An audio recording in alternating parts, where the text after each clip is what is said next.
Macalo Motorsport Money Racing returns to FTN with thousands of dollars on the line. Every driver who registered for tonight's 43-car feature will have a chance at the very least at $50, and your grand prize winner, your race winner, has a shot at $300. Welcome back to the High Banks in Alabama. This is the Talladega Super Speedway, and this is the Baked Turkey 300, a 113-lap feature as we return to the Talladega Super Speedway. We've seen it many a time before this year, but to celebrate the end of the November month and the end of the Thanksgiving season, drivers have come together, and it is a massive crowd. So far, 45 cars have registered, maybe a few more than we expected. 43 will be eligible to race tonight. Among some of them, NASCAR, eNASCAR talent, and of course, people who are not all too experienced, which makes for a more exciting combination tonight. Competition will be off the charts, and we cannot wait to find out what happens from here. You're watching live on FTN. I'll be your host for tonight's broadcast. I'm David Kreutz, commentating and producing. Currently, qualifying is on the way. 15 minutes for drivers to take one lap. They'll all have their own track and their own time. We have quite a lot of time to get that one lap in, so we're expecting the entirety of the field to have a chance to put it up to the top of the board. Currently, Casey Menke will be with the provisional pole position. Fastest lap set by the team of the number 19. That lap time going to come in at a 54.345, as you can see on the left side of your screen.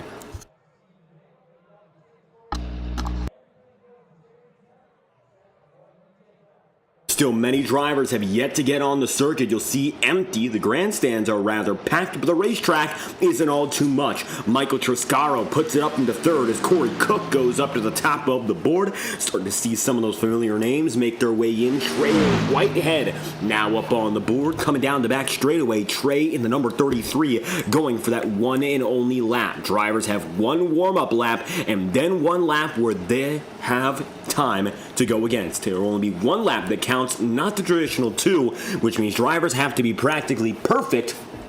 We might be seeing somewhat slower lap times than what we are used to expecting. So you'll see drivers already down to the bottom of the circuit. They cannot build up momentum on this lap. This is the go for broke lap, and so far, 3 drivers have put down a time with 11 minutes remaining. Trey Whitehead going to be the next of which here, and as Trey comes across the line, looks like it'll be a successful lap. Good for provisionally second place, 54.33 on the track so far. Sean Corbet just got up to the pole position, and that's going to be a quick time, 54.243 for Sean, 85 thousandths up on the previous pole position. You got the University of Miami, number 13 of James Waring, has gone for multiple laps, none of which have stuck. John Mollahan, the number 38, gets up to second place, and Chris Corcoran is now in P5. Shane Trotter is going to be up next in the 88, and Shane's making it down the back straightaway in the Interstate Batteries Toyota Supra, among many others tonight in Toyotas, and they might look a little bit different in the next coming years with the announcement that the Supra is coming to a close in its second production model. The 88 right now on the high side of the track and might not know this is a one-lapper, so it's going to be a slow time here for Shane Trotter, going to drop him to the back of the board. Stephen Miles, Vicente Guerrero, Matthew Baker, Cole Larson also on their way. They all just got on the track, and Trotter's lap time, that's going to be his warm-up, so now he's good to go. Stephen Miles is on pit road, but Larson is on the track. Cole tonight going to be driving that number 20 with Mountain Dew paint scheme, Baja Blast on the back end. This is Cole's time to lap. Right now, the driver to beat is Sean Corbet with a 54.243, and it looks like for Cole Larson anyway, this is a solid lap going through the corners at a minimum of 175 miles an hour. Expect significantly quicker lap times as the night goes on. Of course, when we're in the draft together, these drivers might be seeing more than 5 seconds shaved off their laps each time by when they're with a pack. Cole Larson, 5th place. Not a bad run, 6 thousandths off the next man. He'll start at best in P5 tonight. Justin Hewling's on the way in the number 15. And Justin coming across the start-finish line here and now. This will be the end of his qualifying run in the all-blue number 15. Justin is now going to back it down subsequently, and Justin getting back on the way through the first 2 turns. The Richard Elliott also going to be coming through. Richard right now on his timed lap as well. well in the 000, 000, and a massive 0 down the center of his paint scheme tonight. Elliott, one of many going after the race victory. Price payout structure, quite lucrative tonight. Your top 7 positions will be paid guaranteed by a minimum of $100. Random finisher will be given $50, and the highest finisher outside the top 7 with the least incidents will also attain $100 on the night, the equivalent of the 7th place prize. Richard Elliott up to the pole position with a time 1,000th faster than Sean Corbett. At the line there for just 1,000th of a second, it'll make all the difference. Mark Vondell now coming through. And Kenny Reel in the chat room tonight. Baker's mom there as well. Interesting to note, Kenny Reel we often see behind the driver's seat, but tonight he'll be helping out with the race control. Here's a few things to note. First 20 laps of this race, any incidents occur, the cause of the incident will be given a drive-through penalty. So we will be seeing some strict admin punishments, especially early on. We have 2 hours and 45 minutes to get this 113-lap race out of the way. If we stay green, that should be more than enough. If not, we might be seeing some exciting racing, to say the least. 2 Coke Series drivers are with us, both former and current presence. Let's talk about the man who's still rather active in Garrett Maines, the number 12. Ryko Performance, you can see right now with his Contender Series paint scheme on. The Maines family, a father and son effort for more than 2 decades now in sim racing.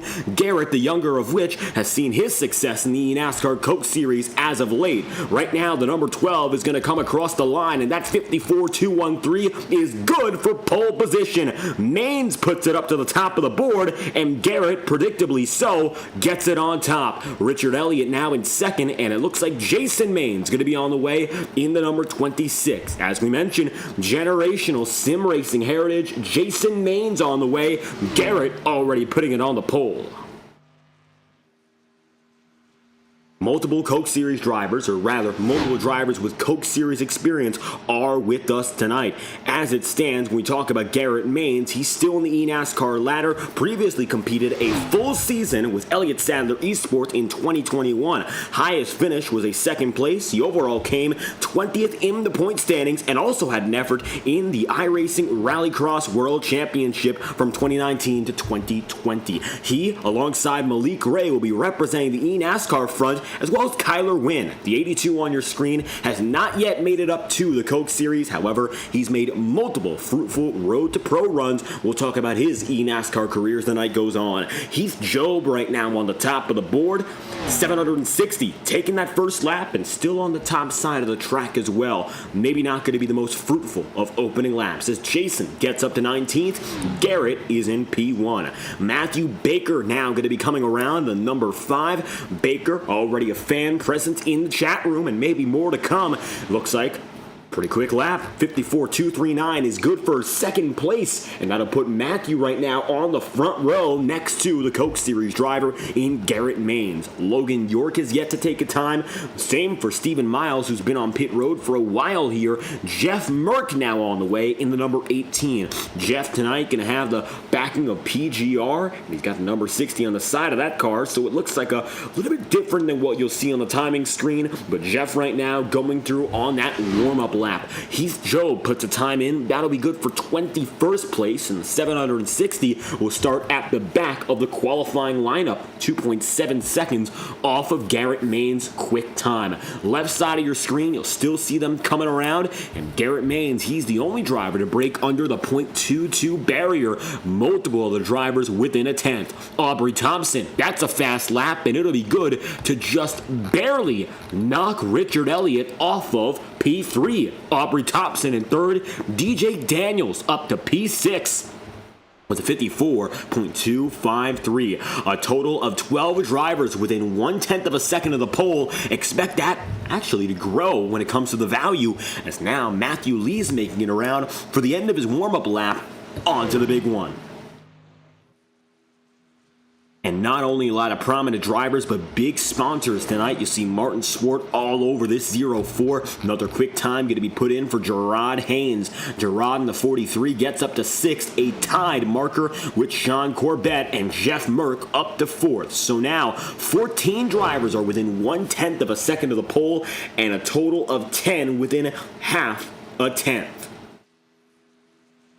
Garrett Maines remains the outlier. Everyone else is significantly closer. Larry McDonald gets it up into E11th. Jeff Merck is going to be there, as we mentioned, in P4. And coming around the way, Matthew Lee in that number 04. Matthew looking strong with that warm-up lap, getting a lot of momentum out of the final corner when we saw him just a lap ago.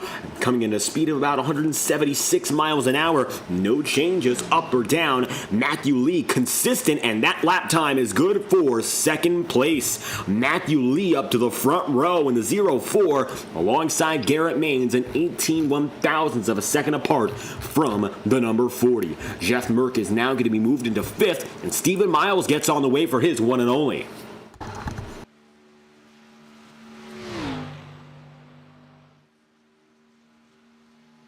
So it's Steven on the way. 28 drivers have taken the lap time so far. Remember, 43 will be eligible to start in this event. 43 drivers paying into this cash pool, this prize where hundreds of dollars are given away for the top 7 positions. Technically speaking, anyone is eligible to win money tonight. Random finisher award, we don't know who or when it's going to land. And now, Landon Vielecki in the 62 drops into the apron. That would be 9th place for Landon, 34 thousandths off the pole. Another strong qualifying effort. Vicente Guerrero, 140 miles an hour, now just got off of pit road. Should have just enough time to make it across the line. Another time going to be taken, that'll be Cody Niegels, 1,000th of a second quicker than Matthew Lee. Cody gets up to P2 and is going to be only 1,000th of a second slower than Garrett Maines. So the front row now could be in contention here. Kenneth McCullough, Joshua McCullough, both going to be on the track. Kenneth, the first of which to get across the line, and just a second ago, Joshua did the same thing. Kenneth tonight running the Budweiser number 8. Joshua going to be running tonight in the all-black number 1. So Kenneth's going to be the first of the two to get through, as McCullough does so. Going to be coming across the start-finish line at a speed of 177 miles an hour. McCullough, 54.228. That lap time will be good for 3rd place. Joshua McCullough now a tough act to follow with a minute remaining. And we'll see what Josh can do. He, Guerrero, and Kyler Wynn are the only 3 drivers left on the circuit taking a time.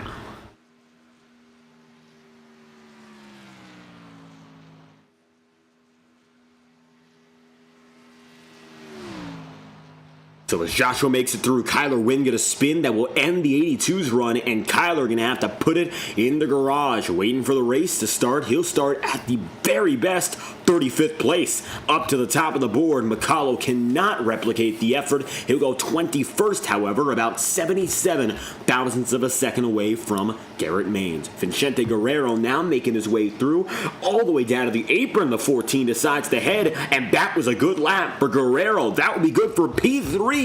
It was a 54.223, and at the line, Guerrero goes 3rd, just ahead of Kenneth McCullough. 35 drivers take a time, but Garrett Maines, his one and only, stands at the top of the board. Maines with the quickest time in this session, a 54.21, coming in at an average speed of 176 miles an hour across the entire lap. Checkered flag falls on qualifying, and it will be Garrett Maines that leads the field in the Big Turkey 300. And I tell you what, this field is massive, so let's get to know the field from top to bottom here. The starting grid coming in order, and we're not going to have a lot of time to get through quite a lot of drivers, so let's get going about as soon as we see your front row come together. On the high side tonight, as you can see, it will be Cody Niegels, but you'll have Garrett Maines inside of row number 1 with the pole position. Then, starting in 3rd will be Vicente Guerrero with Kenneth McCullough, P4, Matthew Lee in 5th, and Matthew Baker starting in 6th, and you'll see their lap times right alongside the left of your screen. 7th place is going to be Chase Mastretta with Aubrey Thompson in 8th. Stephen Miles will be 9th, and Jeff Merck will kick off the night in P10. 11th place will then be the triple-digit threat. That's Richard Elliott with Sean Corbett in 12th. Gerard Haynes, 13th. Landon Valecki in P14, and DJ Daniels will start 15th tonight. David Sheets is going to be 16th, and John Mollahan will be in the 18th position. That'll actually be 17th as he gets ahead of Larry McDonald in the final moments of that qualifying scuffle. Mark Vondell, 19th. And Mike Davenport, the 55, with 54.269, rounds out the top 20. 21st to 30th goes as follows, with Chris Melton 21st, Josh McCallow 22nd, Michael Menchaca in 23rd, and Dalton Steele 24th. Corey Cook is going to be between 25, with Trey Whitehead 26th, and Cole Larson 27th place, with Chris Corrigan in 28th. Casey Menke P29, and Justin Hewlings in 30th place. And the rest of the field you'll see here. 31st will be Shane Trotter with Jake Hughes in 32nd, Michael Triscaro 33rd, and Jason Maines 34th with Heat Job P25. Malik Gray starts 36th, and Logan York does 37th. Kyler Wynn is in the 82, starts 38th. Mike Anthony is going to be 39th, and Austin Trombley will be 40th, with Sam Carter 41st, Corey Buskirk in 42nd, and Joey Galati then in P43. And with that being said, it is a massive house tonight, filling up Talladega for the Big Turkey 300. That's your starting grid from Talladega.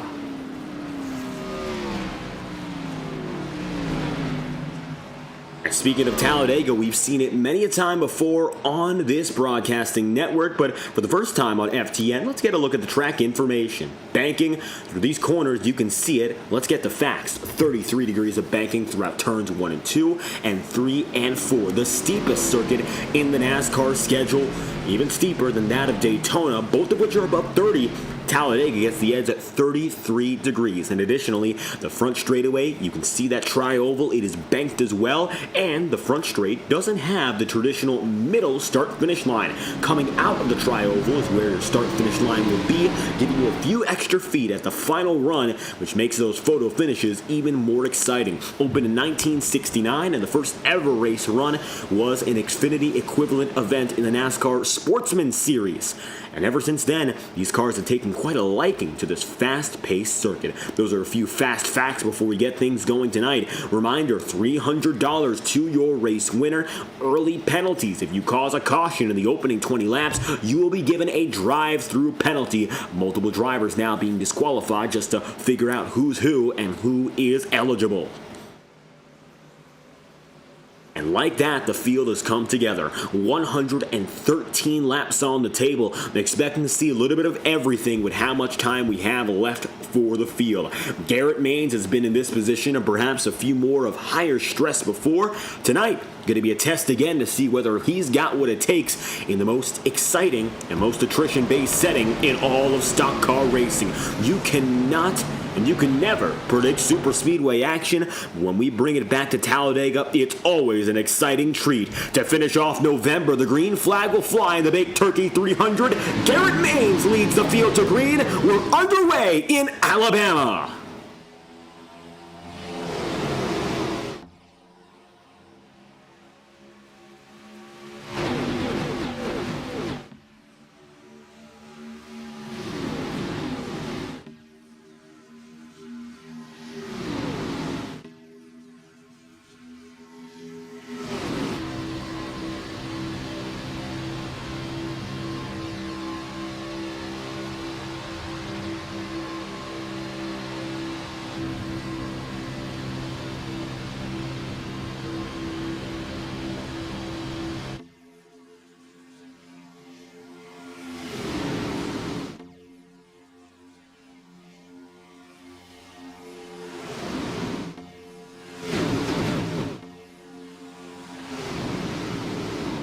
Lap 1, your front row remains exactly the same, and this is a good thing to see. Might not be the most exciting, but these drivers understand it's a long haul. Let Garrett Maines, let Eagles, both of which do the honors and bring the field to lap number 2. Largely double file all throughout the pack, and when we said 43 paid to show up, we got 43 racing. We got to go all the way to the back of the field to see some of these drivers, and some of them might not even show up on all the camera shots, which goes to the extent of how many drivers we have with us tonight. Going to the tail end of the field, Jimmy MMS was the last man to start. He's all the way back in alone in that number 98 here, so not a lot of luck for a driver who finds himself all the way lonely compared to those up in front. Meanwhile, looking ahead at Garrett Maines in the lead pack, it's still largely double file. Maybe seeing a little bit of an edge develop here as drivers start to look for their next opportunity.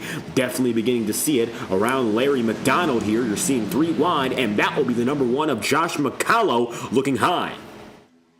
And maybe in an effort to get back up there to the other McCullough, which will be Kenneth up at the front of the field. A little bit of blocking already happening, but luckily nothing too serious. Josh McCullough, though, going to find himself a little bit further back. There's Mollahan, and that's the driver right now blocking on the number 1. Mollahan tonight in that number 39, just getting away from our first scuffle. Some drivers shaking, but everyone stays clean and green. Kyler Wynn going to go for a wild ride. He stays straight, and we are still good to go. You can see those drivers maybe now a different bundle. Here's a fast replay to show you what happened. Luckily, though, looks like very little trouble, and as a result, we stay green. Instant replay on this one, and this is the difference between a great save from the entire pack and what could have been a massive, massive incident there. Here's a quick look back with Kyler Wynn involved. As you saw, the entire field quickly get rather shuffled rather quick. And as they all went through, you can see them getting back together by this point. Kyler Wynn, one of those drivers who was directly afflicted, and by the time the pack got together, they were about maybe 10 miles an hour slower at the very minimum. This is what happens. They roll down the back straightaway as one, and just one driver getting loose makes all the difference, and it looks like coming at them was the number 63, and they got through rather fast. So that was Chris Melton who had trouble, and Melton luckily put it together very fast, and the rest of the field is able to react quick enough as well. It's going to be a game of back and forth tonight, so as we take a look back to the live feed here, that's something to note. Single file further on back, Garrett Maines is still leading them double wide. Then you start to see maybe a little bit of 3 wide action as these drivers are not afraid to try and start making moves already. Strict punishments on the line for these drivers if they make mistakes, and they already are quite aware of that. Josh McCullough is the first driver to go 3 wide. He's been joined by a few up top, but it's a gaggle of 5 more than anything else. Really not much else worth discussing when it comes to that number 1. 5 laps in out of 113 here, 3 wide briefly. However, the front of the field remains rather constant. It'll be Matthew Baker, the man who leads up and away now. Garrett Maines will give up control, and he's not only going to give up control, he's going to give up the high side and the low side. You remember he started inside of row 1. He decides to go up top, and now Matthew Baker leads up top, and it'll be Cody Niegels who has himself on the bottom. So a little bit of a different look at the front of the field. Garrett Maines giving up some control, perhaps intentionally. I don't think he's all too worried about leading each and every single lap here. And so you'll see that different attitude develop as we're already 3 wide up at the front of the pack. A little bit of weaving and bobbing here, not the best place to be in if you're in that middle groove, but everyone giving each other space, knowing that this could be a race-ending incident already. Let's talk about faster pairs. We have one and only one tonight, so drivers do have a second chance available if there is an emergency. However, if you're involved in 2 big incidents, that is your night no matter what, so you can't afford to make those mistakes very early, because if there's, say for instance, a late race wreck, you might end up in an even worse spot. A little bit of bobbling back and forth. Garrett Maines is getting loose, but he's going to keep himself together. Topsy-turvy on the high side. Door banging again. We're all still in one piece.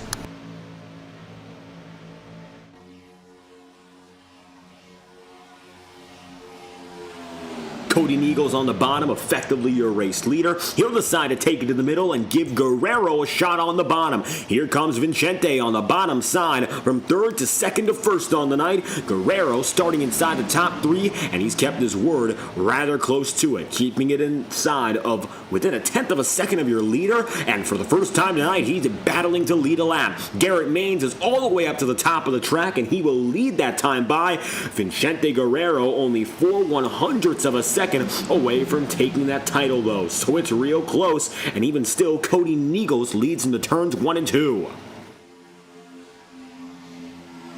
And talk about a back and forth moment between these drivers. 8 laps in, and we've seen at least 5 lead changes already between Niegels, Baker, Guerrero, Garrett Maines, and a little bit now the number 18, and that's going to be, of course, Jeff Merck. Jeff is getting rather close now, and as you ride on board with Merck, you'll see one of the best views inside the entire track. Riding on board now with the PGR number 18, Merck is third in line in the middle, and the outside is just dried up again. Looks pretty calm up front, but then you take a look behind. You got 30-plus drivers, 35-plus drivers, in fact, all behind you. Now it looks like it's going to be a move to block Maines. Garrett stays on the top side. The middle is now going to see Mollahan with a run. Vincente Guerrero is still your race leader. He led that last lap for his first on the day. 9 laps in out of 113. Vincente getting a shot on the bottom to take the lead and keep it. Cody Niegels in the 37 still going to be boxed in the middle here. That number 37 rather close to the high side through that last run. Jeff Merck getting a shot on the top to take the lead and take advantage. A little bit of blinking back and forth here. The entire field is spread apart by some 6 seconds across your top 43 drivers. The last of which, James Warning here. You see in that number 13. James tonight qualified in 43rd, and that's about exactly where he is right now. Across the line with a pack of 4. Looks rather calm and rather empty here. Meanwhile, you take a look up front. It's a hornet's nest, but drivers have kept their heads on, and that's the best thing. Caution's out, though, for the first time tonight. Middle back of the field looks like involved the number 69, among others. Caution is out tonight, and it's going to be the first of the day. Part of this one is going to be Mark Vondel, and he will go around spinning. That's going to be number 59, the Yorker, involved in yellow flag number 1. Here's a quick look back. Mark Vondel and company involved in this incident. You could see by Kyler Wynn, things got nasty. The number 32 ends up hitting Vondel and taking him up the track. So Mark was involved in the start, Wynn just barely avoiding. And here's a slow-mo on the incident to give you a little bit more context as to what happened. So, Vondel slightly into the inside of Chris Melton on the top. He gets away, and Vondel hit by the 32 of Michael Menchaca. And just a minor moment, no checkup, is going to give Vondel a slide and then hit again, so Menchaca takes him up to the top of the track. Only one car is severely damaged in this one, we think. The 32 going to get away with some minor front-end scuffing, but very likely he will get the drive-through penalty and be called the cause of the incident. Yellow flag is out for the first time tonight. Take a look back inside the cockpit of the number 32, and you'll see what happened from the perspective of Michael Menchaca. And it is a pit, of course, official now. Michael Menchaca is deemed the cause of the caution. He goes low, taps once, and taps twice. And while Menchaca gets away, not the same for the 59 there. Clearly much worse off. As we come across the line, Mark Vondel gets the worst of the incident. Yellow flag's out. It is deemed the number 32 at fault, and many drivers are coming to pit road, including Menchaca, as you see right now. So it's time for drivers to work on strategy for the very first time tonight, and there's no reason not to. With 113 laps on the table, now just about 100 laps to go. It's going to be drivers going in for 4 tires and fuel. Not a consequential stop, but one that is necessary to make. So everyone comes in together. Looks like Garrett Maines going to be beat out by Jeff Merck. Merck gets on the way, will be your race leader. Jimmy Emmis decides to stay out entirely, though. That's an interesting call. The rest of the field goes in. It will be Merck, Niegels, Garrett Maines, and then you've got the 0-4 of Matthew Lee. Just beyond that point, you got then Chase Mistretta, Matthew Baker, Kenneth McCullough, John Mollahan, and Stephen Miles is the last man of the top 10 so far.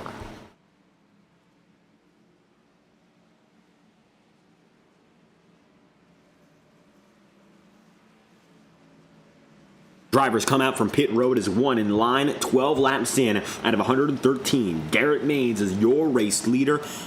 Start. Not the case any longer. Instead, technically speaking, the man who started in 45th place is recorded as your race leader at the line. That is Jimmy Emmis. And talk about a high and low day. He started technically in 49th. 45 drivers got rolling, and Emmis was the last of which, and now, at the line anyway, he was your race leader. He's eventually going to have to come down a pit road or do something else because he won't be allowed to stay up in front. But Emmis, technically speaking, your race leader, leading his first and perhaps one of many laps on the day. For all intents and purposes, though, Jeff Merck will be granted the lead for this restart. 12 laps in out of 113.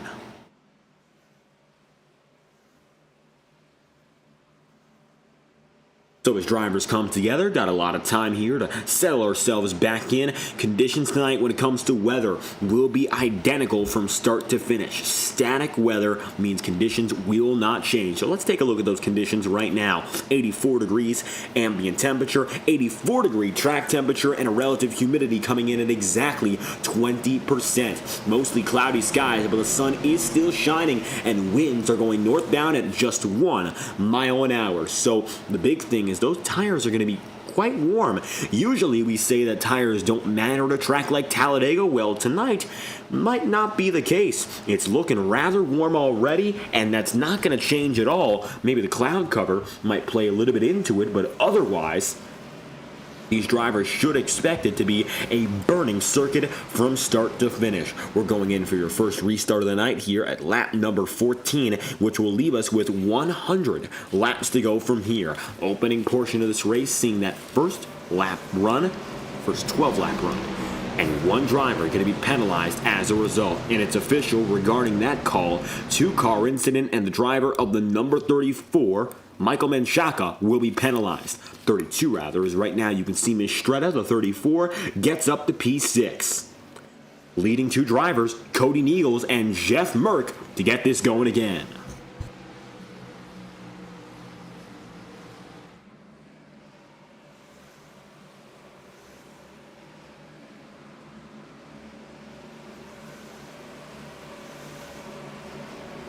Looks like no retirees after that incident as well, so 45 drivers are still rolling. Faster pair going to be available, perhaps one or two just took it, but otherwise the rest of the field remains entirely clean. Hoping to see some more clean double file racing to start. If anyone else causes a yellow flag within the next 7 laps, they will be penalized. Drive-through penalty for causes of yellow during the first 20 laps. That's the rule that's going to play out for the next few laps or so if we do not stay green and clean.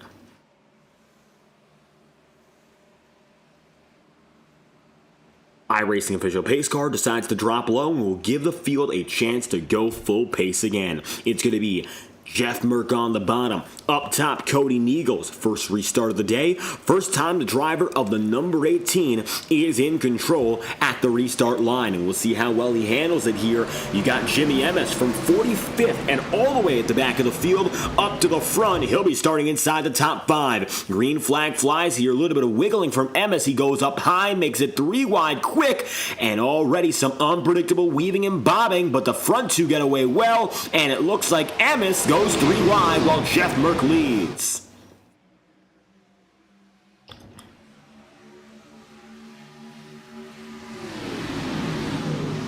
With all that confusion up in the front of the field, it's going to give Garrett Maines a shot to immediately go to the middle and get himself the race lead. Even though the middle group didn't get a lot of momentum off the line, Garrett Maines able to take advantage of the chaos and get himself down low where he began this race. And so, now you'll see Matthew Lee going from 5th on the restart up to the race lead, just about as quick, and a new battle between new race leaders.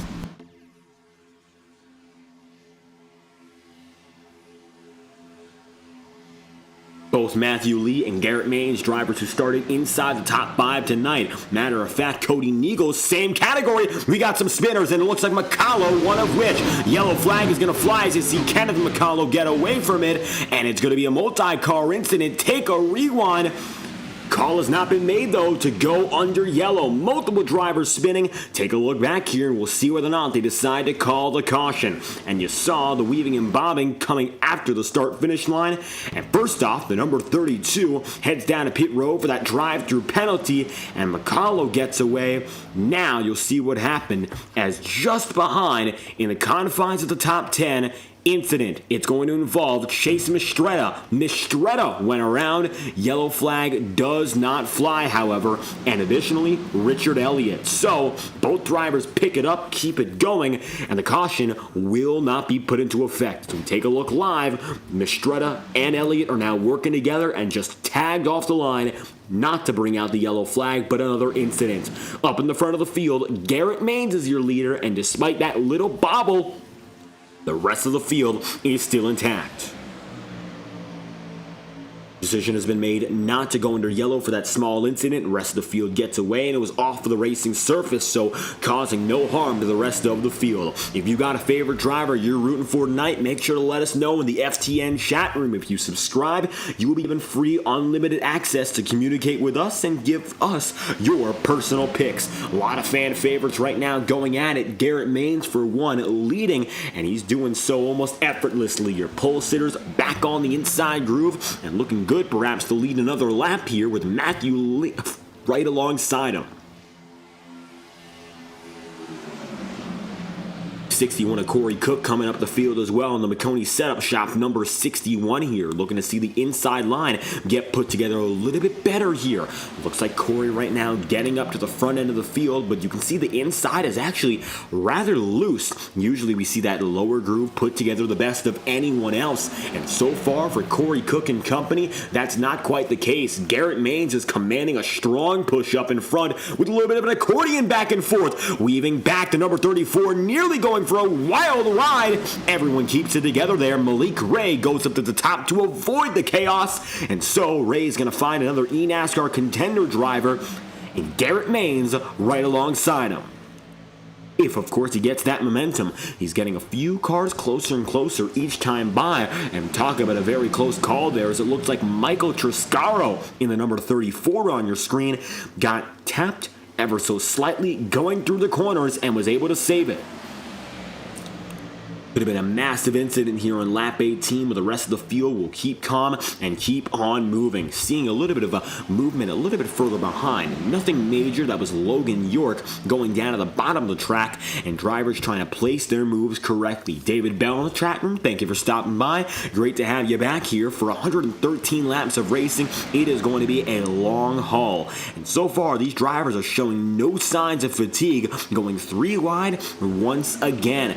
Garrett Maines and Matthew Lee going to be alongside one another, and it looks like it's going to be 3 wide now. Enter Malik Ray, and Malik, just like Garrett Maines, a driver who has that former experience as an eNASCAR Coca-Cola iRacing Series driver, and unlike Garrett Maines, he was there for 3 seasons. He was with Richmond Raceway Esports in 2019 for a full-time venture, 18th in the championship standings in his rookie year. And for Malik Ray after that, he spent 1 year with the Joe Gibbs Racing outfit, came out 32nd in points, a best finish of 5th that season, then went to Space Station Gaming and finished 33rd in the championship standings. He's best career points finish, 18th in his rookie campaign, best career finish, 2nd place, which he got under the Space Station Gaming outfit. So, that being considered, a driver who definitely has gotten his experience up at the front of the pack, knowing what it's like.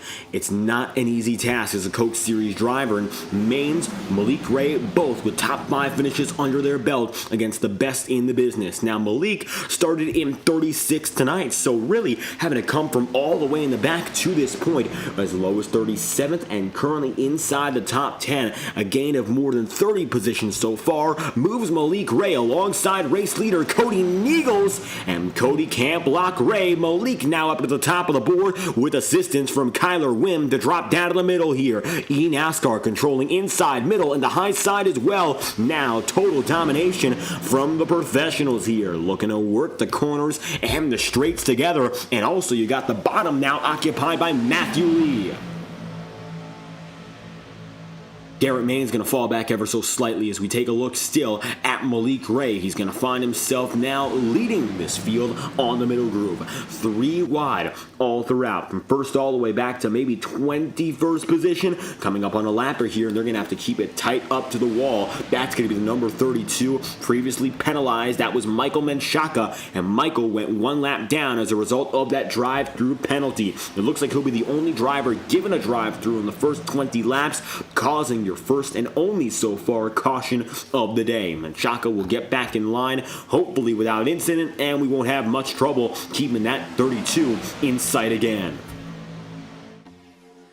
Malik Ray still going to have himself as your race leader, and now he's the sole race leader. The inside nor outside can't keep up. Malik's got control for the first time, and so far he's looking pretty good with it. Malik Ray and Garrett Maines on the same groove. Kyler Wynn up top, and with Kyler Wynn, you're going to see some support now. Enter Jason Maines, and it looks like both of the Maines members here tonight getting up inside the top 10. Looking good to see the number 1 up to the front of the pack now. We'll see if Jason can get up to Garrett. They're now going to be separated by just 1 lane. It'll be Garrett on the middle groove and Jason on the high side. Number 63 right now just behind. And of course that's going to be Melton, Chris Melton, running 3rd all the way up top. All the way to the bottom of the circuit, Malik Ray still getting blocked here, but now that's going to be Jeff Merck.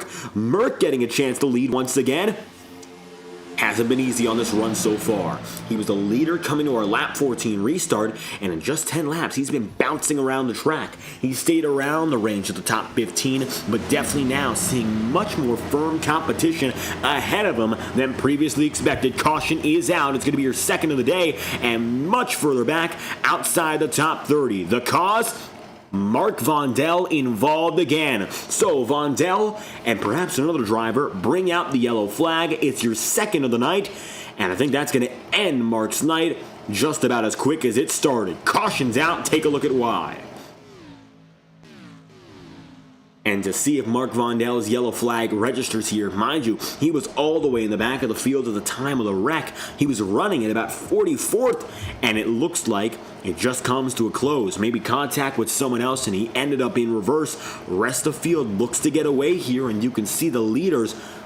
No problems for them. This was a far out-of-sight issue. 43rd and James Warren got away, and we can only think to wonder, Mark Vondel, waiting on official confirmation, might have just lost it, and he heads down to pit road alone.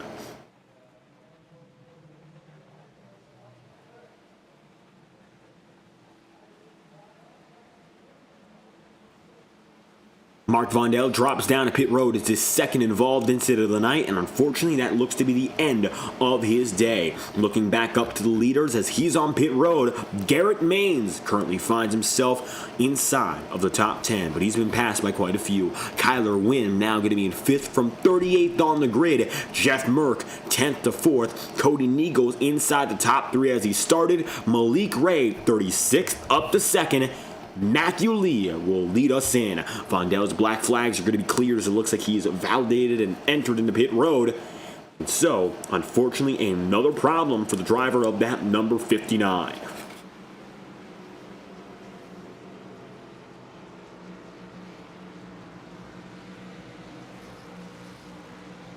Strategy comes into effect again as drivers head down to pit road after another 12-lap stint.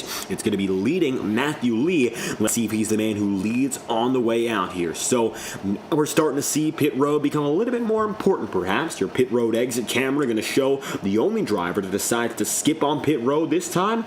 Well, it looks to be the iRacing official pace car, and maybe we're going to see something from Michael Menchaca here, trying to get back on the lead lap. On the way quickly, Malik Ray going to be out in front. Then you got immediately after him, Matthew Lee, Jeff Merck, and Cody Niegels. Vicente Guerrero will round out the top 5, and 6th place is going to be Stephen Miles in number 24.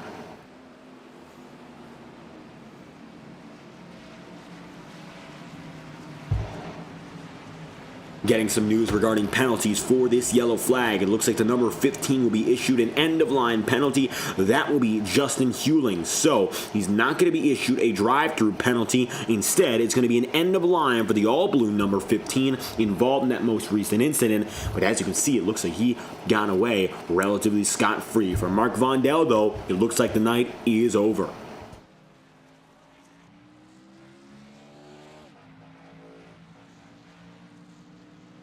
So the 15 gets going. That's going to be Justin Hewlings. He'll be at the tail end in about 35th. Well, up in the front of the field, Malik Ray will be the man on top. It'll be Ray, Matthew Lee, Jeff Merck, Cody Niegels, and Vincente Guerrero, your top 5 for restart number 2. Going to be lap number 27, we go green.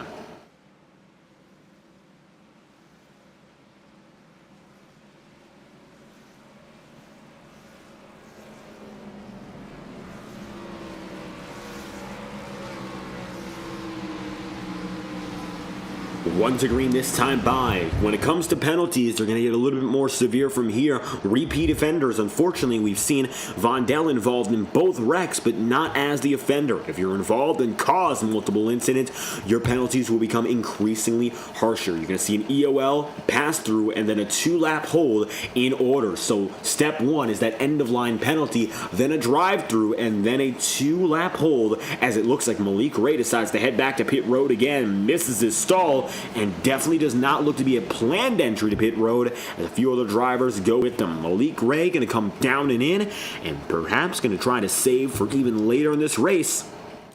That will give Matthew Lee the race lead. Then you got the number 60 up top, Jeff Merck taking it high for position number 2.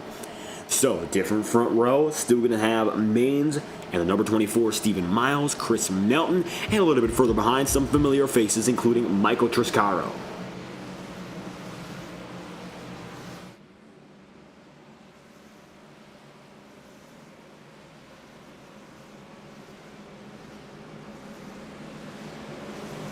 Currently 43 drivers running on the lead lap, the last of which currently is Michael Anthony. And you got Chase Mistretta, who just got into that category as well. That will make him the 44th driver on the lead lap. Mark Vondel is the only driver off the lead lap as is, 3 laps down, and it looks like the damage repair is still ongoing for the 59. He should be able to continue this race, but with the amount of damage he's already accumulated, it's very unlikely he'll get back to the front of the field.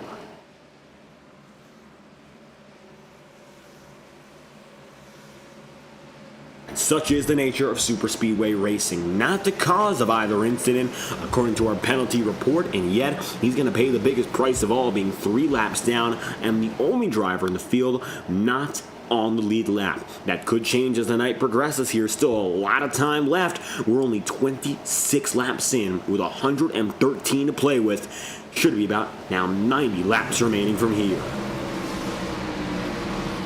iRacing official pace car will bring us in again. This time it'll be Matthew Lee in control, but again, Jeff Merckx on the front row.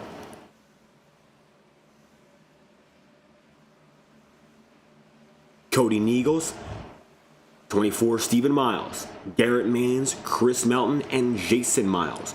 All together, ready to go again. 27 laps in out of 113 as your second restart of the day after another 12-lap stint. Let's see how long we go this time, as it'll be the 0-4 of Matthew Lee in control. Green flag is going to fly with Lee and Merck bringing us back to it. Everyone gets away nicely in the back of the field. The outside line a lot shorter this time. The inside is massive with some drivers who cut up from 1 lap down.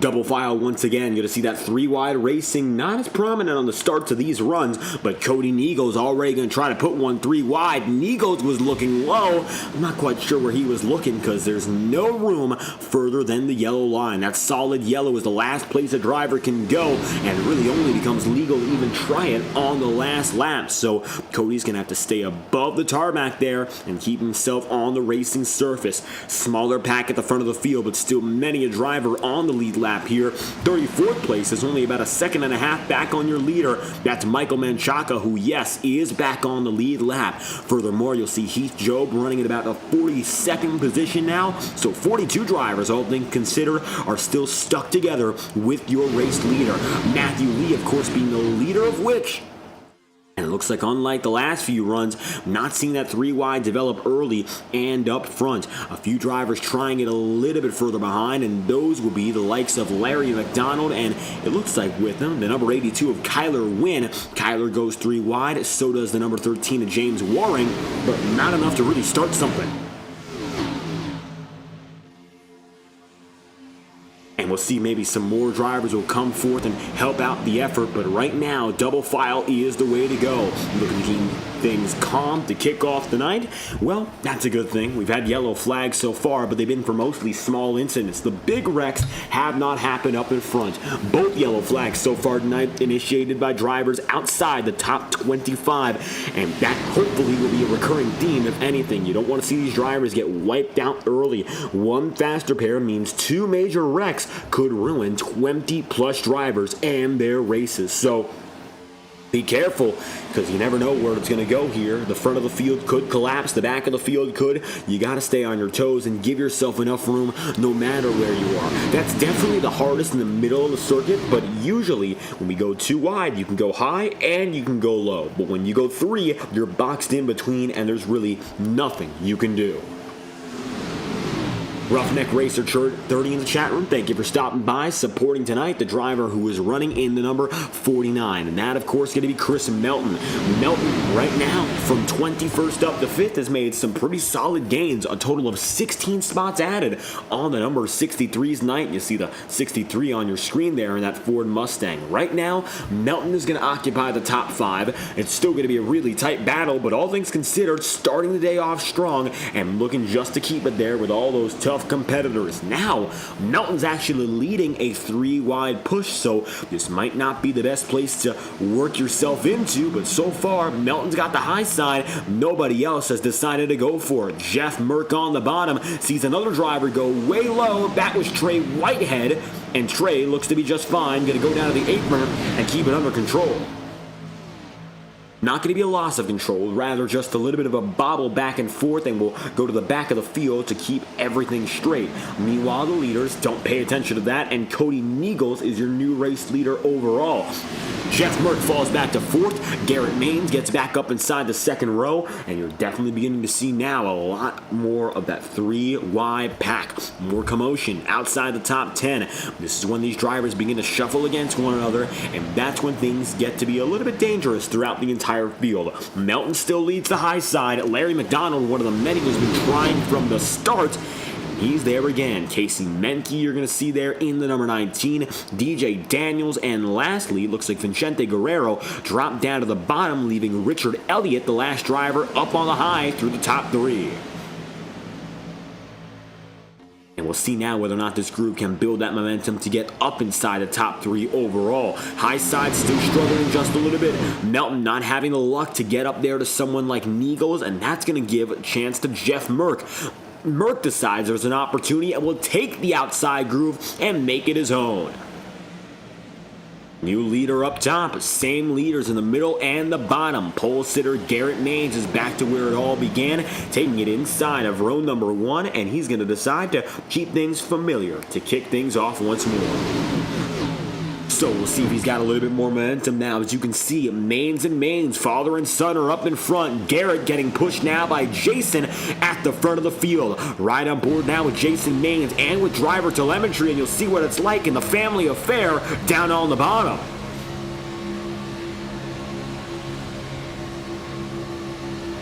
190 miles an hour all throughout these laps. These lap times have become unbelievably quick, and the speeds have become unbelievable in themselves. Remember, we were running about 176 miles an hour all throughout qualifying. It's nearly a 15 mile an hour uptick. Some drivers are in the 190 bracket throughout the entire lap, including right now drivers just like Michael Triscaro. So the gains in terms of speed, in terms of lap time, are unbelievable, and we said you could see upwards of 5 seconds gained depending on who the driver is.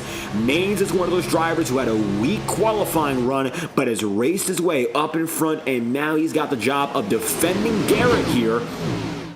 So Jason keeping control of that inside groove. It's a 1-2 affair, Garrett and Jason, and they're going to be real hard to move now that they're together.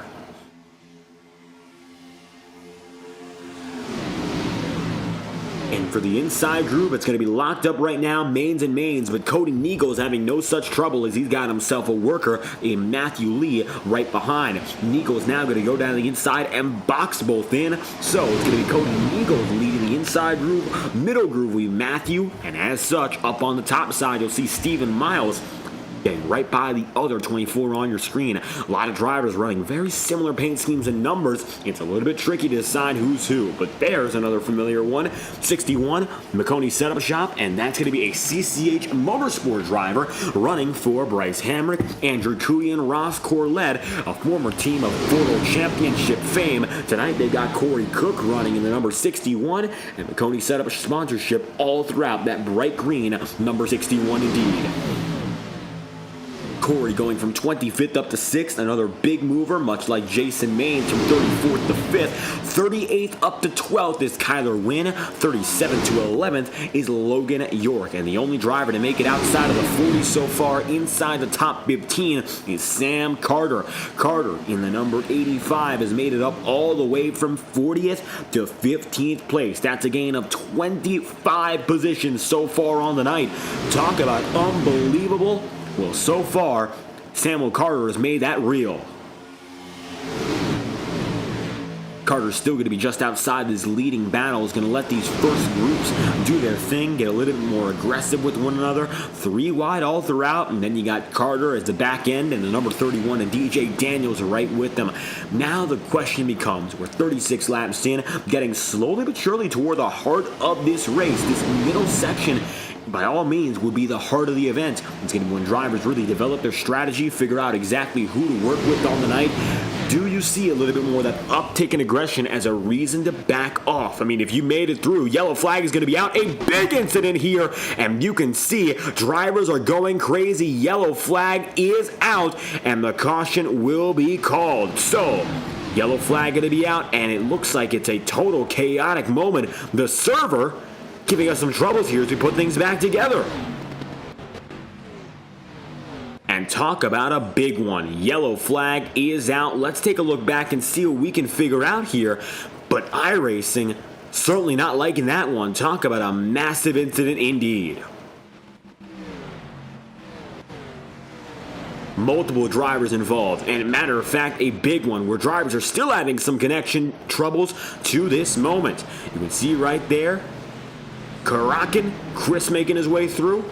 Moreover, Malik Ray, but a few drivers notable who just spun in that one. And take a look, Trey Whitehead of those involved. And you can see he's already down at pit road. So here's an instant replay, which should show you a little bit more as to what just happened. And we'll back it down to the slowest speed we have. With Chris Karakin involved and Trey Whitehead perhaps taking a look here as we take that instant replay. Jimmy MMS will be given credit as the cause of the yellow flag. So Jimmy, who was previously a lap leader, looks like he's got himself a little bit of trouble now.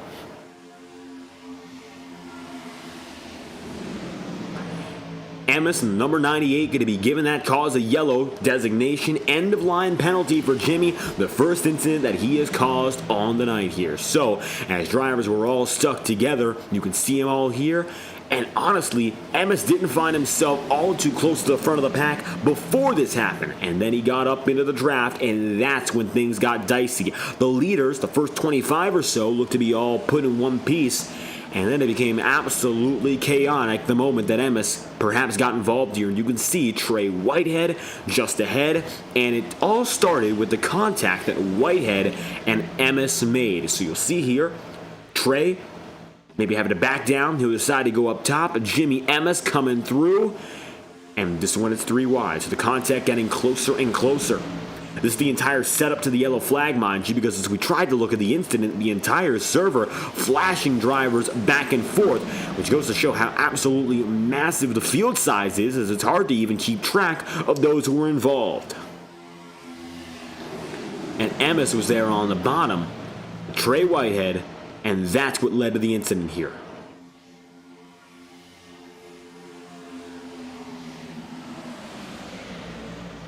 Quite a lot of additional collateral as well if you talk about the drivers behind, including that number 88 getting caught up in the mix. That was Shane Trotter, and as soon as they got close, that's when the contact begins. The 88 hooking up to the number 13. That will also get Chris Melton, Trey Whitehead as well. So this is a multi-car incident, as you can see. Number 13 is James Waring. Trey Whitehead caught up immediately. Jimmy Emmis, number 661, another triple-digit threat getting into it. That's Joey Galati. And then, quite frankly, all hell broke loose on the track. Back up in front, there's pit road, and here's your leaders. Garrett Maines and company put together again.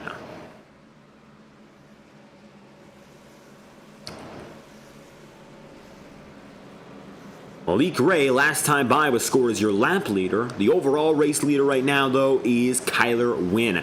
Wynn going to find himself at the front of the field, and it looks like Kyler getting a chance to lead a lap uncontested. 38th, the first so far for Kyler Wynn, and this will be the only second lap he's led of the 39 we've run so far. Restart going to be your third of the day, lap number 40 here, so expect Kyler to take control, and we'll see if he's got a strong system behind him that will help him out. Maybe not the most familiar to some of these drivers, certainly knows guys like Ray and Maines, who will all be lined up on the inside. You got Vicente Guerrero, who's going to be inside no longer. He takes it to the top. He's got Cody Nichols, and then you got Matthew Lee on the high side. So got all the NASCAR folk on the bottom. Jason Maines and Corey Cook also there too. And then the high side, the rest of the field who have been fighting strong so far. As we saw, Jimmy Emmis is going to be deemed the cause of the yellow and will be given an end-of-line penalty as a result of his participation in that caution. Unfortunate circumstance, but it is going to have to come into place here, the penalty system. Quite a lot of drivers coming together, and so quickly, hard to deduce who's the cause of the yellow without race control. So thanks to Kenny Reel for keeping things in track and figuring out who's involved and what's causing the problem, because without that, wouldn't quite know exactly what led to such a chaotic moment. 39 laps in out of 113. Kyler Wynn getting his chance up and in front, and the first 40 laps have seen 3 yellow flags so far. Our stints have been rather identical. About 12 laps of racing, then a yellow flag, then we go again. That's the exact same situation now, and it'll lead us back into the green flag all over again.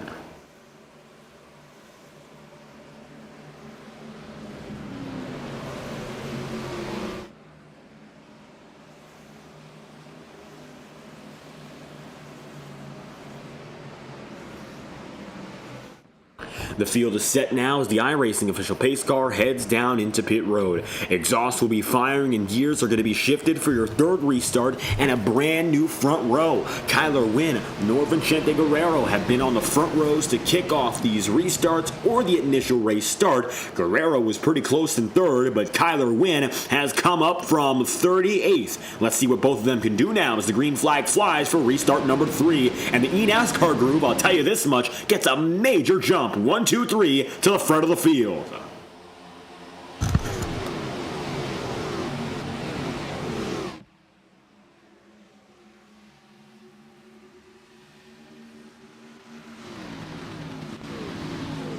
And perhaps seeing a sign of an incident there, drivers flickering back and forth, but it looks like everyone keeps it together. Usually, if you see that flickering, it means the yellow flag is called, simply because if these drivers get involved in an incident, the physics engine, well, with so many drivers all together, very challenging to keep a log on each and every one of which. You can see right now the mid-pack still looks to be together, and then you see that major shuffling. That in large part is a result of if a yellow's thrown, but we're still green here.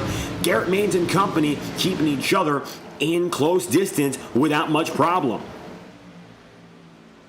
So we'll figure out why that's the case here, as everyone still looks to be together in one piece and try to rectify the problem as it's happening.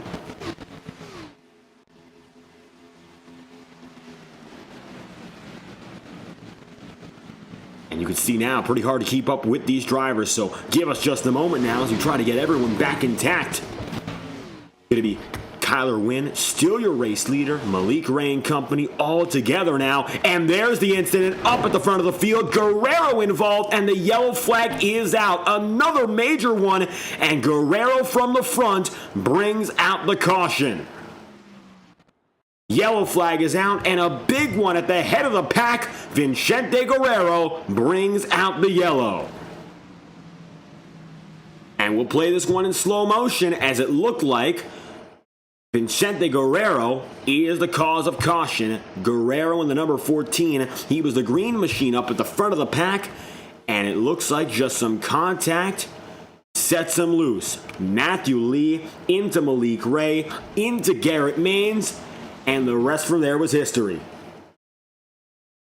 And a huge wreck, the likes of which, again, we can hardly keep track of.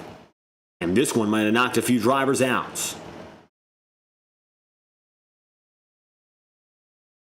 I mean, the flickering back and forth just goes to show how massive the wreck was. Guerrero involved. And you can see there multiple drivers. The number 80 machine caught up. And there's the number 13. Big incident, James Waring. And now the field put together again. That's what happens with so many drivers so close. Still the consistent flickering.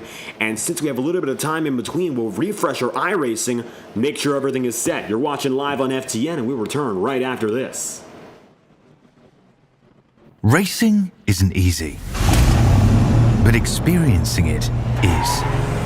iRacing puts you in the driver's seat with the industry's leading sim racing game. Drive on laser scan replicas of the greatest racing circuits from around the world. Go head to head against other drivers chosen by skill-based matchmaking to ensure competitive racing at every level. Compete across all your favorite series. In officially licensed cars, engineered to deliver the most accurate driving experience possible.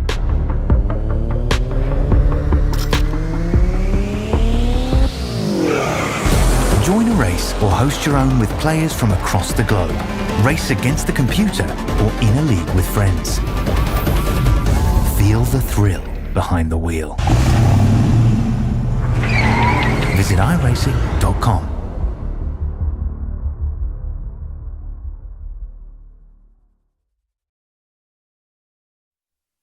This message is brought to you by the rebrand of Throttle Graphics and Designs. This publication may not be reposted without the authorized written consent of Throttle Graphics and Designs. NASCAR Camping World Ford F-150. NASCAR Xfinity Ford Mustang. NASCAR Cup Series Next Gen Ford Mustang. Arca Menards. This has been the publication of the redesign and rebranding of Throttle Graphics and Designs. This message may not be reposted, republicated, or rebroadcasted without the authorized written consent of Throttle Graphics and Designs. Thank you, and thanks for your time.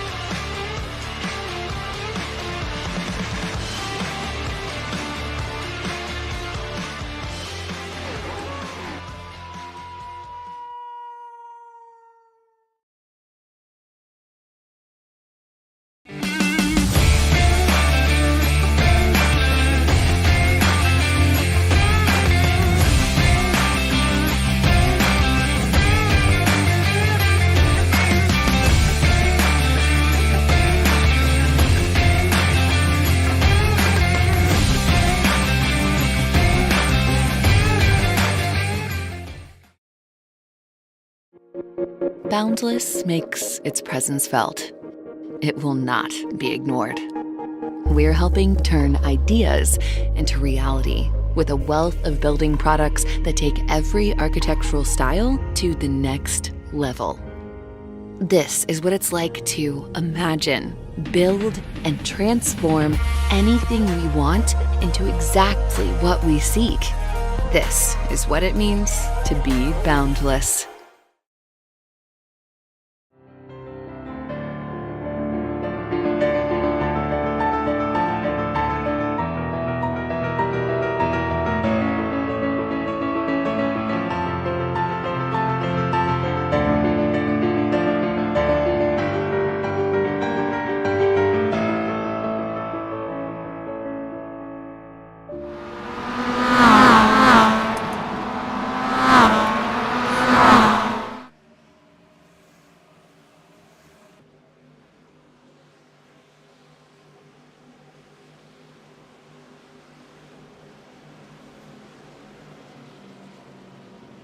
And so we've returned. You might notice the flickering is out of the way, and so we should have that solved for the time being. If there's a big wreck, though, you might notice things get a little bit, shall we say, unstable. We'll take care of that during the yellow flags. Under green flag conditions, we're still in a pretty good spot. Nevertheless, 113 laps still on the table here. The iRacing timing and scoring screen back with us in full. Great to have you watching live on FTN. Getting going this time by. Kyler Wynn is still your race leader, and so we'll go green flag racing. Have at it once again for your fourth restart of the night. Inside of row number one, going to be Kyler Wynn. On the outside, going to be Garrett Maines, and why not have another chance? It's both the NASCAR drivers, top of their craft, once again up in front. Green flag's going to fly here in Talladega, and it's going to be Kyler Wynn in control for restart number 4. Rest of the field put back together.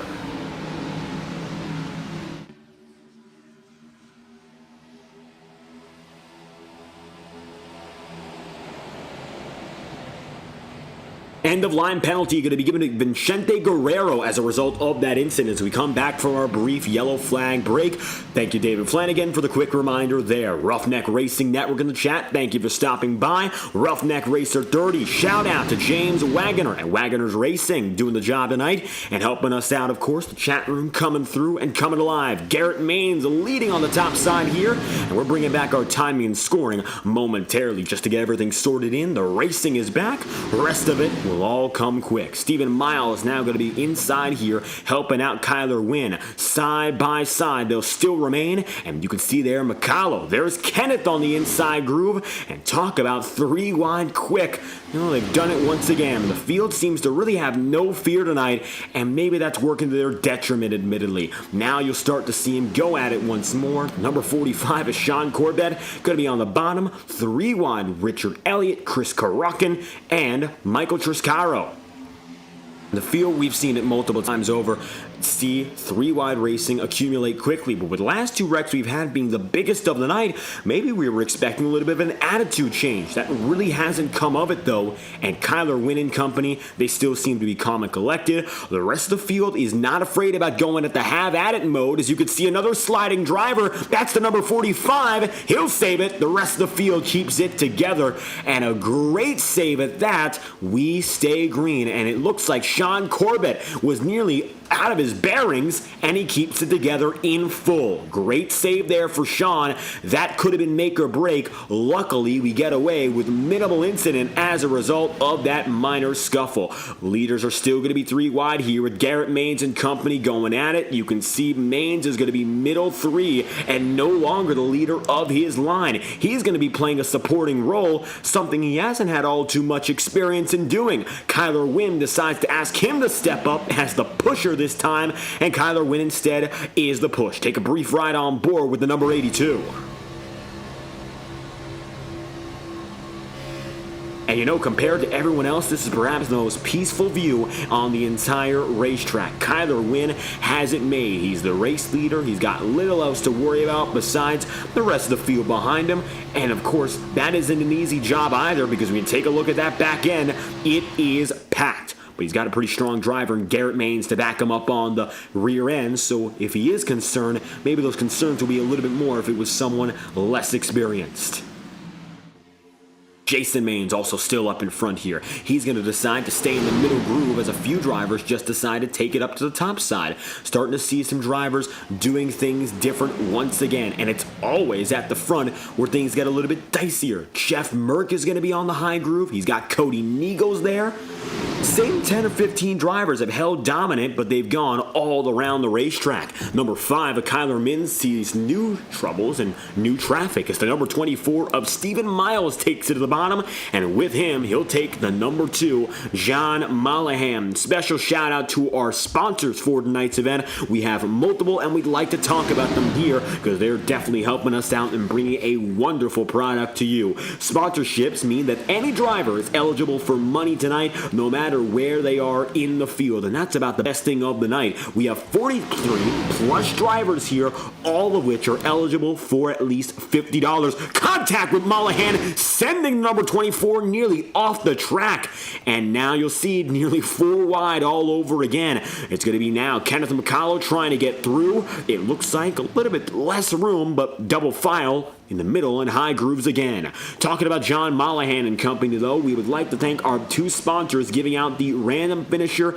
and outside the top 7 prizes for tonight. Particularly, our first sponsor we'd like to talk about, Kawana Valley Key and Fob, mobile lockout service and a key fob replacement company. $50 will be offered by the company as a random draw for any finisher, no matter where they are on the track. We'd like to thank them for, of course, helping out and giving every driver a shot at the money tonight. Additionally, you've got James Wagner's Welding, 336-670-3427, and a $100 prize to the highest finisher outside the money with the fewest incidents. So, you got to be really clean from here if you want to win that $100 bonus.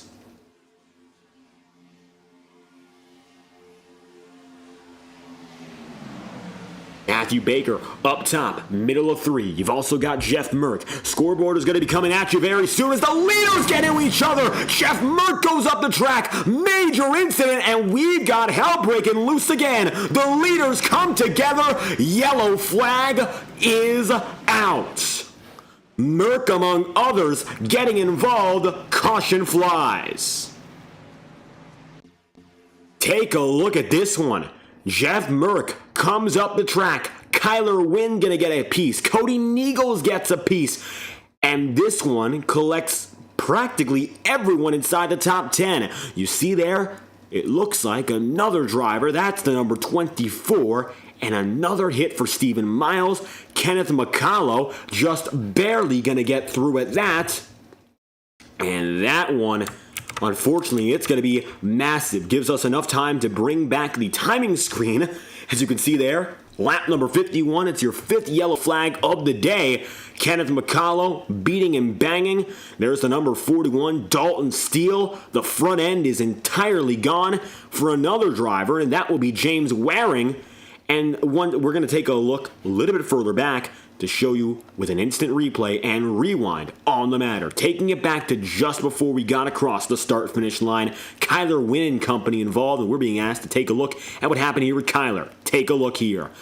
He hit the number 55. There was contact back and forth with your eventual leader, Mike Davenport.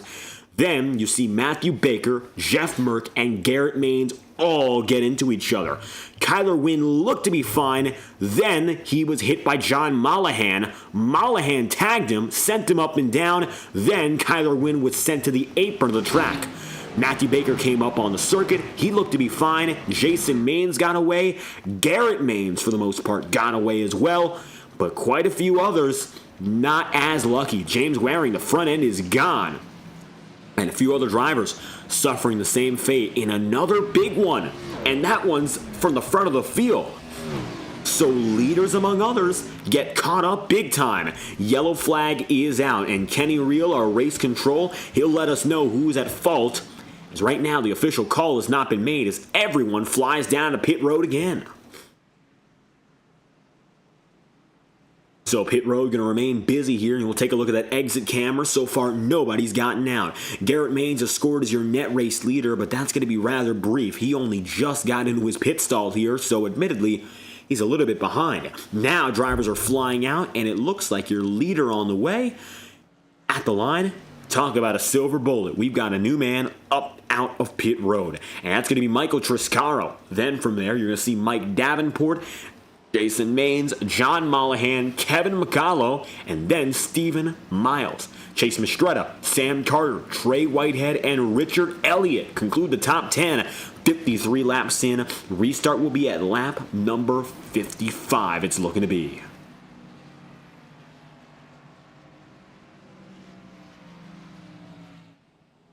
So getting dicey here. Michael Triscaro is going to have a chance at the front of the field. That's the number 34, up and in front. Triscaro's had an up and down night. We've highlighted it already, but it's his second peak. He's leading once again.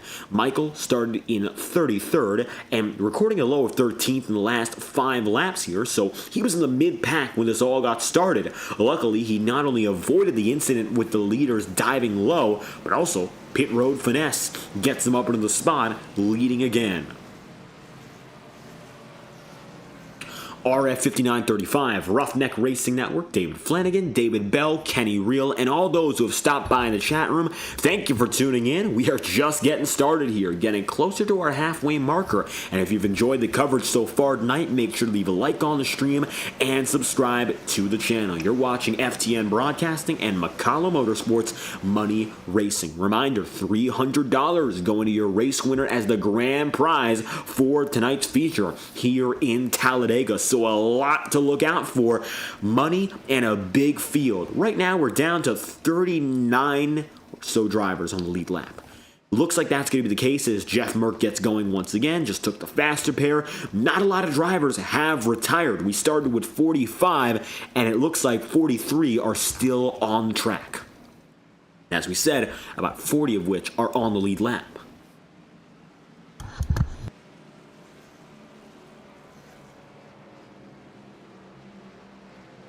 Over the course of a 50-plus lap period, that is not at all a bad average of drivers to have. We're still holding more than 90% at Talladega, which we've seen in the NASCAR Cup Series as of recent. That is not easy.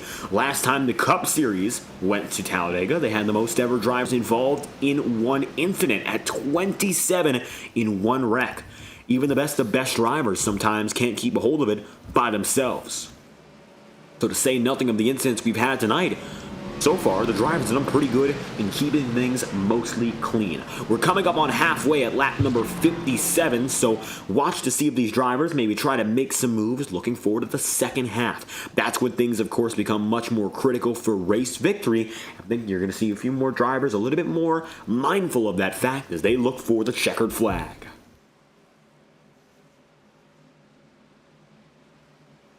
Lap number 55 for restart number 5. The average length of stint so far tonight, about 10 laps. Michael Triscaro and Jason Maines getting a chance to lead. Jason has not had much a chance up in front as of late. Instead, we've seen Garrett up in front. Garrett, of course, pole sitter. And now it looks like Jason Maines getting a chance up in the front row.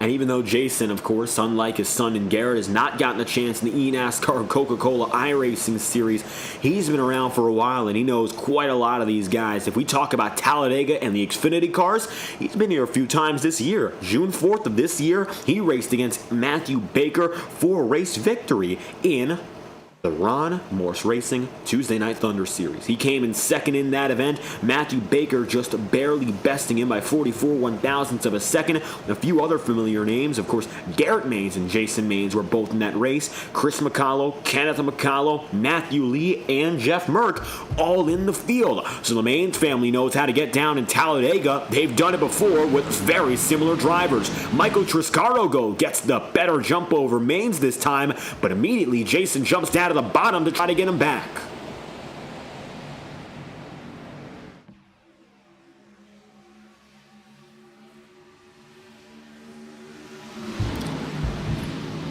Triscaro going to get going dead even with Garrett Maines over the first half lap there. It looked like maybe a slight edge for Triscaro, but really nothing comes of it there as Garrett Maines is going to pull side by side. But alas, now here comes John Mollahan. Mollahan tonight is going to be running with one of our sponsored paint schemes. We mentioned him just before the yellow flag. Kawana Valley Key and Fob, represented by Mollahan on the top side of the circuit tonight. Now Kenneth McCullough is going to be pushing down the back straightaway, side by side and double file. We've seen on some restarts the field has gone triple wide as quick as about 2 or 3 laps into the cycle. We'll count this time and see whether or not they do the same thing. 40 drivers are officially on the lead lap. James Waring is the last of which, and 39 drivers are in the draft. Going back to Jacob Hughes right now, it looks like it'll be officially 38 as a result of Cody Niegels now falling out of favor. Meanwhile, the leaders are going to be still in pretty much the best spot they've been in. Double file, no issues, and the final pack you see here, there's really 3 bubbles. They're all minding their own business, and this is when it becomes interesting. If we see these drivers stick together to smaller groups, rather than hunting the lead all throughout. That's something that at times occurs when you go past the halfway point, trying to find a rhythm. Maybe instead of going more aggressive to look for the lead, you do things a little bit differently and take a step sideways. It's not backwards if you're going to try to keep things calm and collected, but it's definitely different from what we've seen so far. Over the course of your first half of the race, we've seen 5 cautions, accounting for about 13 caution laps. Otherwise, we've seen about 44, 45 laps of green flag racing, and the average stint has been about 10 to 15 to this point. Now it looks like John Mollahan has a chance to do the honors as we come toward our halfway point, and looks like Mollahan gonna have an easy chance to go down to the inside. Kenneth McCullough now getting the push from the number 5 of Matthew Baker to get to the front of the field. Baker's got himself in the middle groove and no trouble talking about 3 wide. Garrett Maines has gotten closer now to his father, and it looks like Jason and Garrett go side by side as Garrett passes him. Across the line, as we go for our halfway point, it'll be Kenneth McCullough who leads at the halfway marker, and that'll be the number 8 contact again. That will shoot only 1 driver down. The sacrifice is Jason Maines. Maines shoots up the track. Contact! Yellow flags out again, and another major incident. Oh goodness, Jason Maines came up the track, but it looks like he was not the only cause of the yellow. And he might have actually hit the brakes. We're not going to say he's kept on the gas, but it didn't look great. Here's a look again as Jason Maines was sent down to the inside, but as he goes down, another incident begins at the front of the field here, and you'll see Chase Mistretta and a few others, they got on their way, and Maines goes up the track, and as he does so, another incident begins. Rewind the tape just a few moments before, and you can see as Maines comes up the track, it's Dalton Steele who gets hooked up by Ross Corbett. So, as the Maines machine does a dramatic pump up, you can see there Dalton Steele getting involved and immediately goes around spinning. 2 incidents in one, and another big one for the field here. Multiple drivers smoking. There's Garrett Maines, of course, getting away. Jason, though, not quite. Landon Volecki in the 62 caught up, and a motor is no doubt blown for Dalton Steele. He looks like he got one of the worst pieces of it all there, and that number 41. And the Ohio native in the number 27 going to have to consider perhaps backing it down and backing out of the event. We'll see if he has a faster pair, but it's not looking the best as we take a look back live.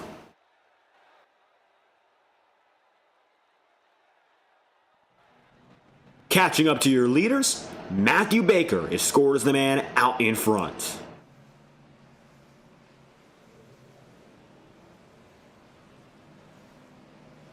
So he'll come down in, rest the field, going to be all coming with once again. Pit road going to be busy with a few drivers who already have damage. There's Jeremy Osborne at the front of your frame, and more drivers are due to follow him immediately after the fact. So another big entry to pit road at the point of your halfway marker here, 59 laps in out of 113. iRacing getting a little bit of time to cool down. DJ Daniels will be listed at fault for that one, and now as soon as drivers race in, they'll race out of pit road. And as such, Garrett Maines scores your overall race leader. The winner off pit road is Matthew Baker. So Baker, just after getting involved in the previous yellow flag, well, for the 6th time tonight, we're under yellow, and Baker gets his redemption. We've gotten past the halfway mark here, but that does not mean we are out of trouble. Matter of fact, we might be seeing a little bit more of it than we anticipated. Drivers are getting back into the swing of things, but the yellow flags have not stopped coming. So hopefully iRacing doesn't have that flicker issue once more. If it does, we'll simply reset, give it a few moments, and get back at it. But the cautions have been, unfortunately, one of the big constants of the race tonight. 60 laps in out of 113. Past the halfway marker here, and since we're finishing up our Thanksgiving and Black Friday weekend, we'd like to talk about iRacing's big offer for all iRacing users. Doesn't matter your experience level or how long you've been in sim racing, this offer is for you. Black Friday sale from iRacing.com, the world's leading online motorsports simulator, and no better place to go than iRacing for the holiday season. 50% off all new memberships if you sign up using iRacing.com/Black Friday. And additionally, 25% off for any renewals and early reactivations, which means no matter how long you've been on the platform, no matter if you're brand new or not, you have a chance to get the discounts and reap the benefits. Visit iRacing.com/Black Friday to start your sim racing career today. And we are, of course, thankful to have iRacing Motorsports Simulations leading the charge for virtual motorsports since 2008. Thanks once again to iRacing.com for this wonderful offer. We hope you take their word on it. It's a great place to start. Even if you're not experienced like some of these drivers are, some of these guys come in just as weekend warriors. They might not be professional sim racers, but they've done a pretty good job so far, giving us great entertainment to this point.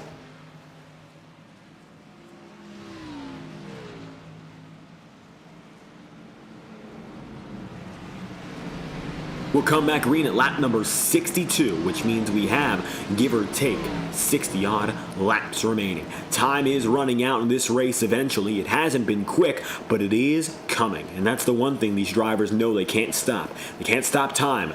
And even if these laps whittle down slowly, they will whittle down. The white flag marker coming sooner than these drivers might expect. For Garrett Maines, for Matthew Baker, for Kenneth McCullough, for the drivers who have been confident largely, maybe they're more excited and more likely to anticipate that point. Rest of the field, they might not, and that's when you begin to see the difference in attitudes and driving over the next coming laps. Take that iRacing timing screen and bring it back onto the frame here, and as you can see, we've got ourselves 36 drivers now, going back to Dalton Steele on the lead lap. That's the lowest amount we've had all night long. Still, more than 35 are on the lead lap in a field that started at 45. Still a full house, and no doubt, even with the incident, we have not wheeled down all too many.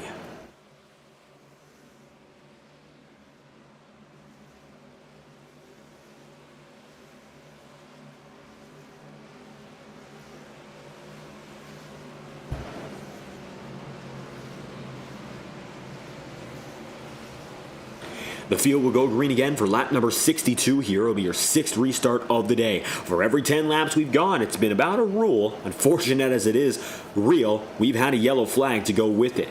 Garrett Maines is once again in control. Your pole sitter's got the inside, as his father had the outside pole for the last restart. It looks like it's changed, but many things stay the same. Maines is back in control. Matthew Baker will be there in second. Kenneth McCullough will be P3. There's already a driver going through the grass. That's the 45. And that is Sean Corbett. The rest of the field gets away. Corbett is now parked on pit road. Green flags out for restart number 6. No mind paid to that incident with the number 45 involved.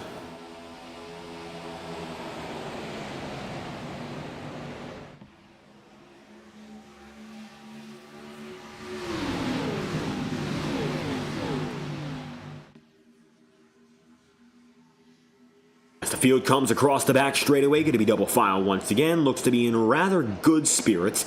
Everyone going to come together and look unafraid of racing. That's the good thing. At least these drivers who have been up in front are not afraid to go at it even after these incidents. But for the rest of the field, the heart of the pack where we've seen many a problem, maybe that's where the issue lies. We have not seen any hesitation to go for those aggressive maneuvers. Not a lot of times have we seen drivers backing off, but the pack is significantly smaller now. 30 drivers are not even connected to the main track. It looks like about 25 or so are with your leader, and then you look further back and there's very few drivers who are with the main pack, who of course have been separated. So now the field is admittedly beginning to whittle down. We have damaged drivers outside the top 25. The lead has become a much smaller battle, and once again starting to see those flickers as drivers are just so close to one another. Garrett Maines and company still keeping it nice. Riding aboard now for Garrett Maines. McCollough looking to the inside. Maines is going to go up top once again, and it looks like now Garrett having control of the high groove while they bobble back and forth. Problems arise, of course, if these drivers make contact. If they stay close to each other, it's dicey, no doubt, but they should be able to keep it in one piece. You can see yellow flag is out again. Signal is given, and James Waring looks to be the cause. Motor is blown. Yellow flag is out. So, number 13 of James Waring from the back of the field is going to find himself the cause of yellow flag number 7. The New York native has not had a good night, and unfortunately, if that first time his motor blew wasn't the end of it, this looks to be.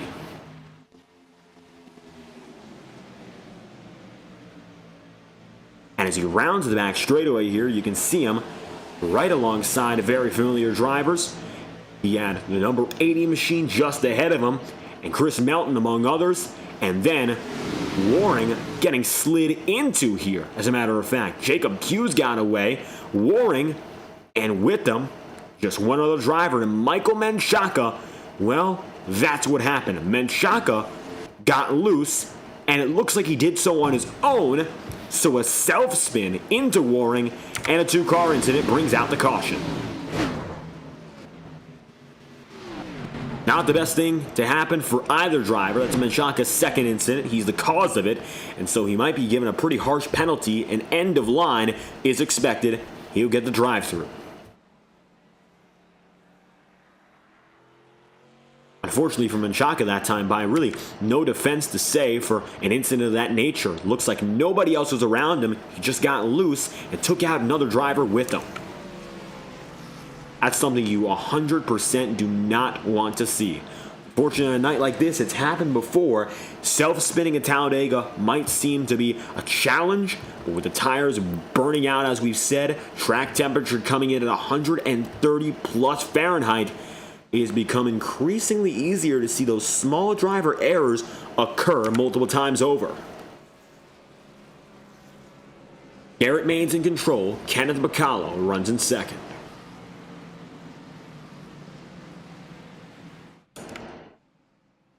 That would be the end of the night for the number 13 and James Waring as predicted. So it looks like only going to be able to make it through two major wrecks. The number 13 caught out again as a victim.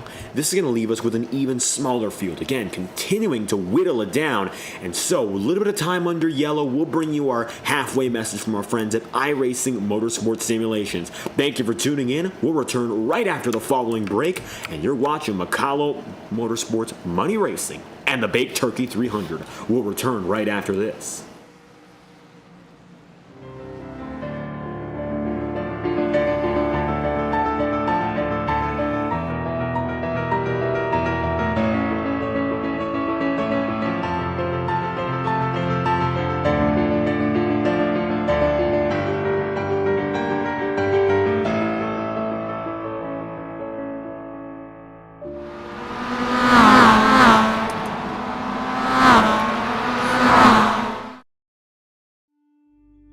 Once again, welcome back, race fans, to the World Center of Racing Daytona International Speedway as we get set for our second on-track activity today. Racing requires everything that you've got.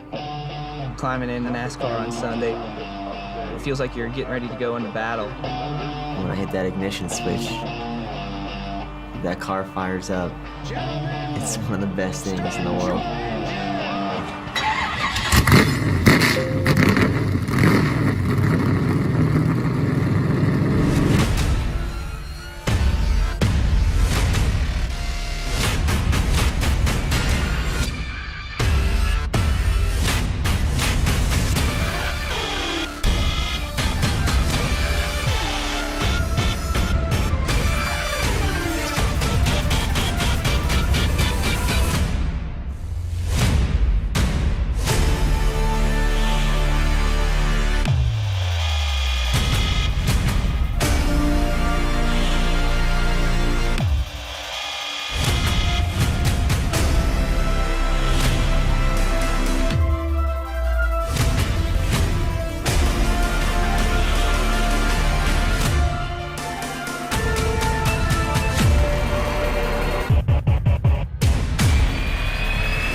Racing isn't easy, but experiencing it is.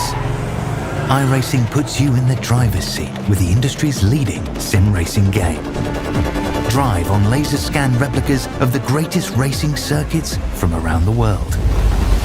Go head-to-head against other drivers chosen by skill-based matchmaking to ensure competitive racing at every level. Compete across all your favorite series.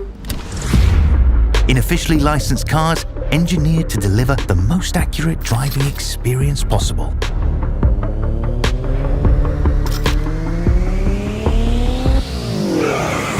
Join a race or host your own with players from across the globe. Race against the computer or in a league with friends. Feel the thrill behind the wheel. Visit iRacing.com.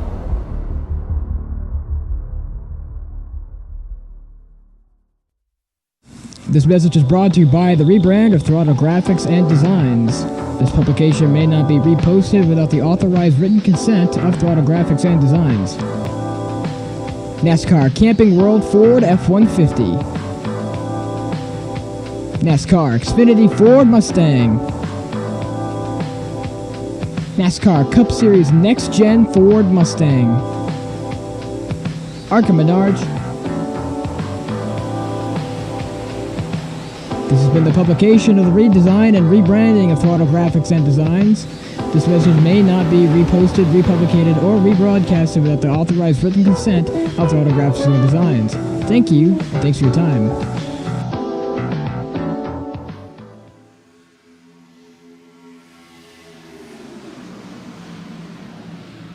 Coming back to the action here in Talladega, just got going for your 7th restart. You're watching the Big Turkey 300 on FTN. Garrett Maines and McCullough, Kenneth McCullough with that, lead the way. 1-2 once more as they come out of turns 3 and 4. So far, things are looking pretty solid up and in front. 67 laps in out of a total of 113, and time still flying for these drivers. So far, the question becomes, of course, how much time do they have until the checkered flag falls to make moves? 46 laps to go. That's all that's left from here.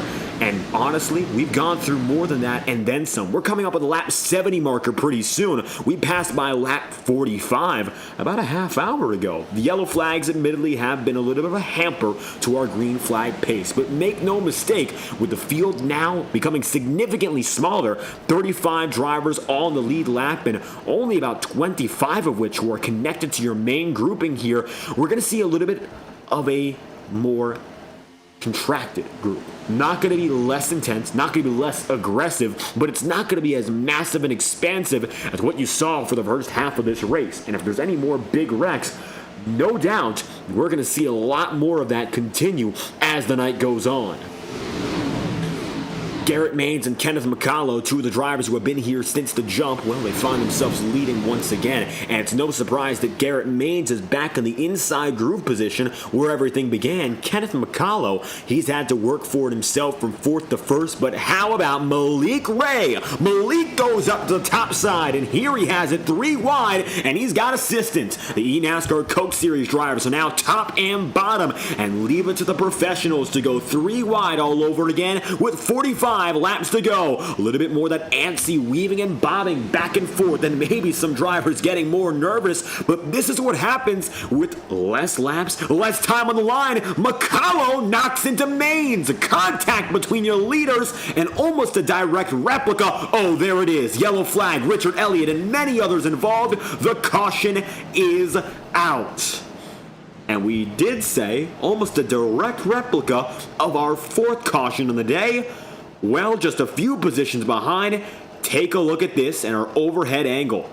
Richard Elliott making contact, and mind you, we'll back it up again to get you that perfect shot. There's Elliott, and as you take a look overhead for the driver of the 000, he found himself hit.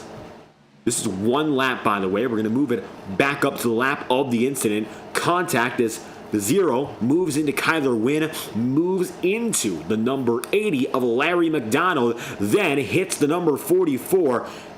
Tell you this much, number 41, rather, has gotten many incidents. Larry McDonald gets hit, Kyler Wynn gets hit, Dalton Steele gets hit, but it starts with Richard Elliott slightly moving in. One more time, here's a look. Elliott into Kyler Wynn, into Larry McDonald, into, very briefly there, Dalton Steele. So another multi-car incident, and for Larry McDonald, looks to be his first. For Steele, his second. Larry Elliott, his second, but he should be able to continue as the yellow flag flies. Again, a significantly smaller little wreck, but nonetheless, it is your 8th of the day here at lap number 70. Chris Melton back up inside the top 10. Malik Ray, your race leader, from 36th. Michael Triscaro, second from 33rd. Jimmy Emmis is given an end-of-line penalty. I don't believe that's because of this incident, however, as Emmis was nowhere near at the time of the wreck.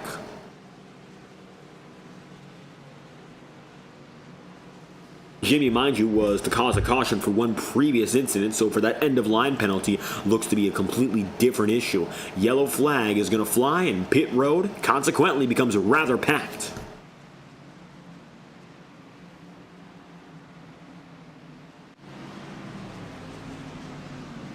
As drivers head into pit road, Kenny Reel, your race control, making the official decision, and it looks like multiple drivers getting their black flags cleared, but a black flag has to be given. Drivers heading down to pit road, and you can see Osborne, Emmis, Guerrero, drivers who are damaged, and Garrett Maines right now, yes, he is sharing a pit stall, and as you can see, he just got rolling. As Garrett Maines comes across, he will be just barely side by side there with Triscaro, but Garrett Maines gets the edge.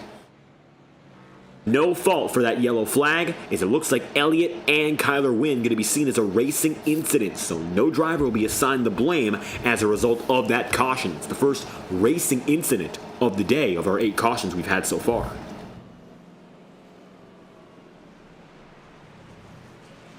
Keeping a watch on the last man on the lead lap, Jason Maines right now, as his son is the race leader.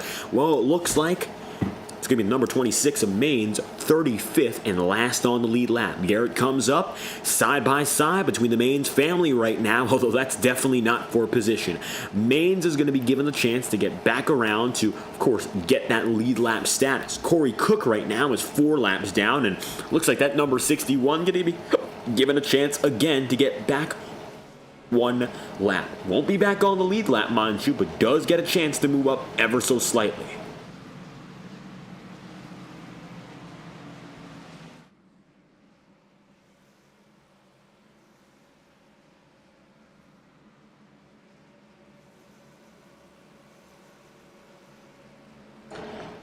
So, you'll see there, iRacing pace car led by lappers now. With the field size ever so slightly shrinking here, gotta wonder, do these drivers have communication partners? Some of them, no question, do. Garrett Maines, Jason Maines, they've worked together strongly all throughout. We've seen Malik Ray working beforehand with Kyler Wynn. We have the McCullough family also racing. We have drivers who know each other well. But now that the field is whittled down, you've got to have your choices just about completely made. Are those choices the correct ones already, or could they be rectified? With 42 laps to go, you really got to get yourself in a solid position sooner than later. I think right now, for Kenneth McCullough and company, who have been up in front, yeah, they're pretty solid. But what about drivers who just lost track position? Someone like, and we just saw him leave pit road, Larry McDonald. Larry has been solid tonight, as high as 7th, as low as where he is right now in 30th. He started the night in 18th, so Larry's been in consistently top 20, top 15. Now he's really seen the highs of a top 10 driver, but he's down in 30th here. Does he have someone? Does he have a partnership that he can get up through the field with to get him there in due time without getting involved in a wreck?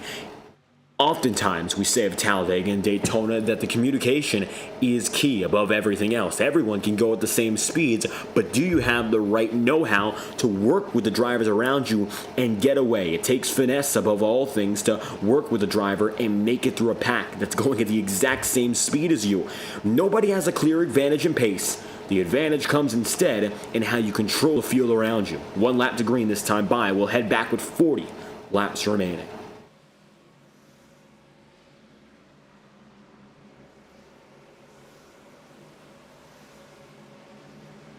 If you're enjoying the action you're watching, make sure to leave a like on the stream and subscribe to the channel. It would be greatly appreciated. Just past the 2,500 subscriber mark.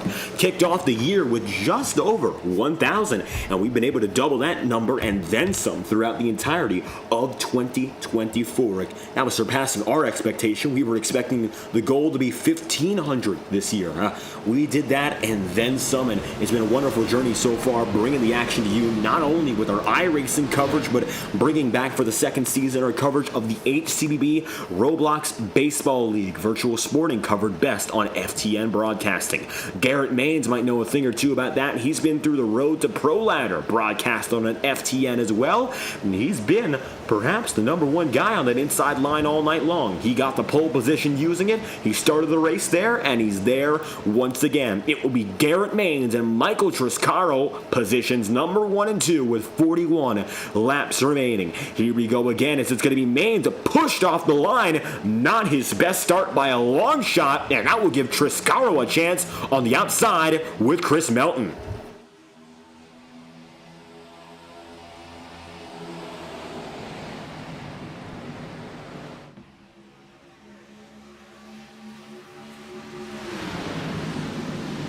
Maybe not necessarily a botched start, but at the same time, Garrett Maines definitely would have hoped for better when it comes to the way he got off the line to kick off this night. 40 laps to go. Michael Triscaro, Chris Melton, and Matthew Baker all over the number 12, and you can see, much like it was on lap 1, Garrett Maines has a rearview mirror filled with cars. Just an endless sea of automobiles, Fords, Chevys, Toyotas, whatever they are. You can't really tell from the back end of the rearview mirror, but now Maines knows one thing. He's working with Michael Triscaro. Triscaro's on the high side, and with him is Chris Melton. On the bottom now will be that number 5. Enter the inside, Matthew Baker. Baker takes the race lead, and he's got a little bit of help now from Michael Menchaca.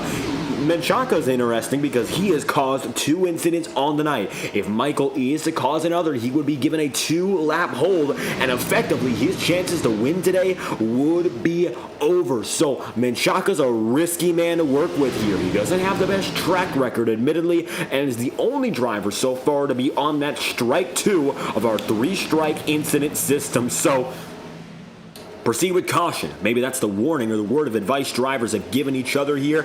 Menchaca's up in front. He's held a steady wheel in these situations before, but also that second caution he was part of, he completely lost control alone. So, Menchaca's in a really precarious position here. He's got to do a good job of just getting himself through without causing problems. Sean Corbett was the most recent driver to retire from this event, and he did so voluntarily. 29 drivers connected to the pack right now of the 49, or rather the 45 that started and the 49 that registered. Definitely smaller than how we kicked off the day. Nevertheless, Matthew Baker inside of row 1 here. That Chevy Camaro holding up strong against Garrett Maines. Side by side, but it could become a 3-wide fight. Kenneth McCullough is now bringing the 85 of Mike Davenport, and Kyler Wynn is going to be coming through as well. Here comes Kyler through the middle. You've also got Sam Carter from 40th up to 12th. Talk about the big movers here. Drivers who started outside the top 35, and now 3 of which are in contention for the race lead.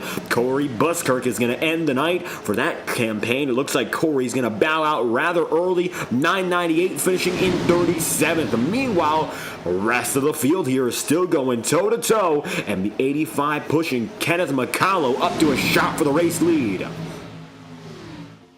Kenneth finds himself even still working up high.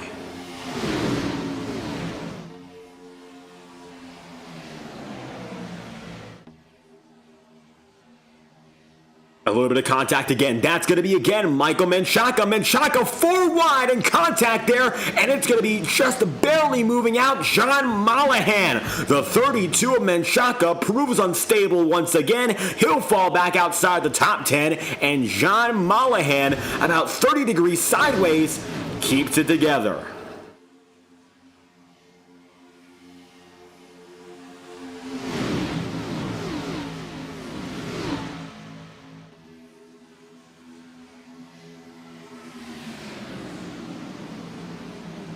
Unbelievable circumstance there. Mollahan almost causing another yellow flag. And how about that brief moment?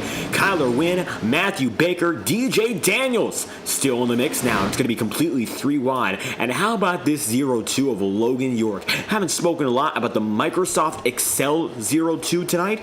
It's a pretty basic paint scheme. It's bright, stands out, that's no doubt, but really doesn't do all too much besides stand out paint scheme wise. Logan's had a run-of-the-mill day. If you think about 37 to 11th being a run-of-the-mill run. He's up 26 spots so far, and he's been inside the top 15 for the better part of this run. Over the past 25 or so laps, he's been within the range of 9th to 16th through the entirety of it, and he started so far behind, he's just kept himself up as soon as he got himself there. Logan, though, is going to bobble once again. Here comes the number 60. Down the Alabama gang super stretch goes the number 60, and it looks like that's going to be John Merck.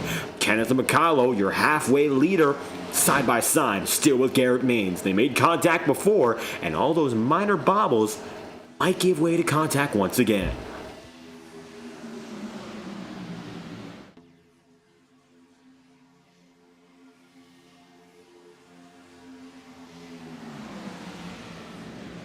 Chris Karakin to the 18th right now, up on the high side, one driver going 3. Double file has not come back in this run, and you might notice we're still green flag, and maybe the field should be a little bit more thankful for it. This is one of those opportunities that it's been long awaited, trying to see a green flag run come into play. However, with 34 laps to go, and as you've noticed, a lot of these drivers are on currently a 10-plus lap stint with regards to tire, some of which going to be, as you can see, the top 26 laps across the board. The back half of the field, 10 plus for those who have not really saved their tire. 34 laps to go, 6 laps on this run already. That will be a 40-lap stint. Do these drivers have enough in the tank to even go for a 40-lap stint? No. They have an 80% fuel limit, which means they cannot go to the end of the race on this run. Pit road will be mandatory. Oh, contact again between the leaders, and there goes Michael Triscaro into the grass. Michael saves it, comes back into the pack, but he'll be all the way down to about 25th by the time he does so.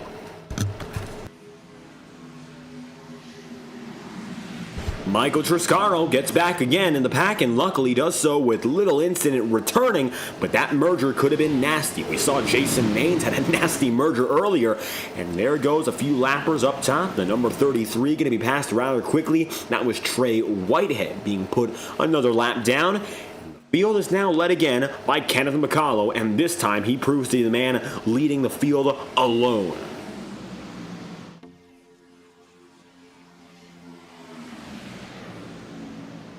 33 laps to go. 000 is going to be even up in front of the field again. Richard Elliott, for all the faults of that campaign, back again and on top of the board. Top 10 running for Richard Elliott, involved in the most recent incident we saw there with Kyler Wynn. It was deemed a racing incident, and both of them have recovered well. Kyler right now is in 5th. Richard Elliott is in 7th. And they started in completely different places, but find themselves in a very similar location with 32 laps to go here. So you're starting to see these drivers maybe settle down, but whenever we see them go 3 wide, it's very hard to say they're settling down. They're really just settling into a line. Number 19, maybe a little bit further back, that's Casey Menke, 22nd spot. He's running 29th on the grid. Casey's done a pretty good job of running another very under-the-radar event. We saw him in qualifying, taking his one and only lap. Qualifying also doesn't really indicate the pace of a driver, and you see that with so many drivers starting outside the top 30 and making it up front. It really doesn't matter where you start in qualifying, because 113 laps from now, it's unbelievably unlikely you'll be in the exact same place. Typically in Talladega, as long as you make it to the checkered flag, you're usually ahead of where you were by the time you qualified. So there's gains naturally just from that.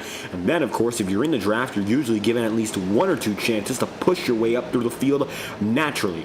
It's the cycles, the comes and goes of racing, and usually, one way or another, they help out in a driver's case no matter what. Contact is going to be big. Yellow flag is out. Chris Melton. And it looks like also Jeff Menke. Yellow flag is out. Chris Melton involved. And you saw there, incident. Jeff Merck and Menke all caught up. 31 laps to go. This is your 9th caution. take an instant replay here and try to rewind the tape and see what might have led to it. And you saw there, coming on the high side, all the way down, it went from the upper portion of the banking to the bottom. Jeff Merck is one of those caught up big time, and here's a quick look at why that's the case. And it looks like Larry McDonald with a wiggle, perhaps coming from the number 42 of Chris Karakin, but Chris Melton got loose. And when Melton was tagged, he goes in the 85, then gets up to Jeff Merck, and then they pour down to the bottom. Direct hit. And a nasty one at that to Chris Mistretta, who was practically targeted without even knowing. And nowhere else to go there. Chris gets a piece. Larry McDonald gets away. Landon Valecki there too. And we'll see what happened there, because again, that started with Chris Melton going around. And Chris surely seemed like he was out of his own control by the time the caution really came into its own. Yellow flag's out. Here's a replay, and Melton was tagged. He got loose, went into the 31, and then Kyler Wynn had no choice but to finish him off there. Really nothing he could do. And a sea of drivers getting away from it. Stephen Miles, Cole Larson, and it looks like Aubrey Thompson gets some notable front-end damage. With 30 laps to go, 9th caution of the day here in the Bake Turkey 300. Unfortunately, just another heavy hit as the field once again comes to a standstill. Roughneck Racing in the chat room, and unfortunately for his guy in the 63, might be bad news, but the 63 looks to be rather clean. I think he might have just taken that fast repair.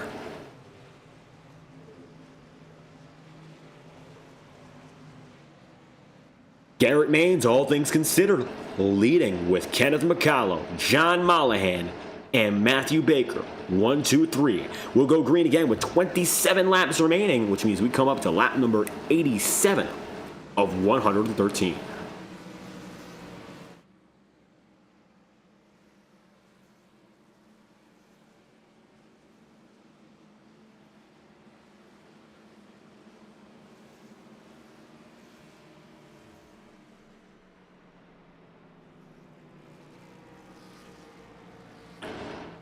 As the field comes together again, Corey Cook going to be giving an opportunity here to get at least one chance. And that, of course, will be just getting one extra lap. Corey, as it stands, is going to be 3 laps down, which was a little bit worse beforehand. You might remember 6 laps down for Corey. Not the best of nights for the 61, but the big benefit of just waiting it out is getting these yellow flags. And perhaps we see Corey in a position where back again on the lead lap. 3 laps down, going to 2 laps this time by, meaning 2 yellow flags would be the difference.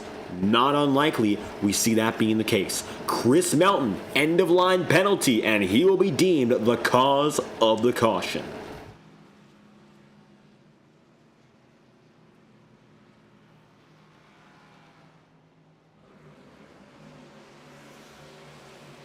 Melton goes all the way to the tail end, and he will be joined by Joey Galati, who takes a voluntary end-of-line penalty as well.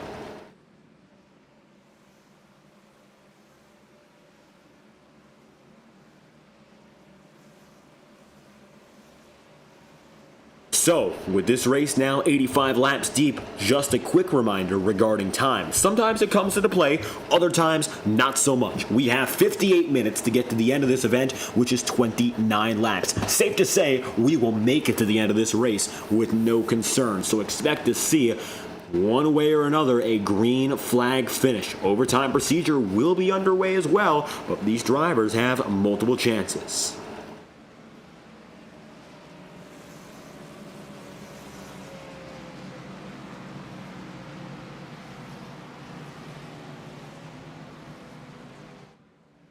Double file again. Garrett Maines taking his usual position. Kenneth McCallow gotten pretty well accustomed on the high side. Of course, that second spot. He started in 4th, just a row behind. I think he likes it a little better being the man up in front and not having to worry about anything further back. With all these incidents, once again, we have 2 sponsor promotions for any driver, no matter where they finish. And the first of which comes in large part thanks to our friends at Kanawha Valley Key and Fob. $50 to our random finisher, no matter where they are, from first to right now 33rd. You finish the race, you're eligible for a shot at $50 no matter what. And additionally, of course, we'd like to thank our friends Wagoner's Welding for a $100 bonus to the cleanest driver outside of the top 7. So, incidents, you want to avoid them like the plague if you're going after that $100 prize.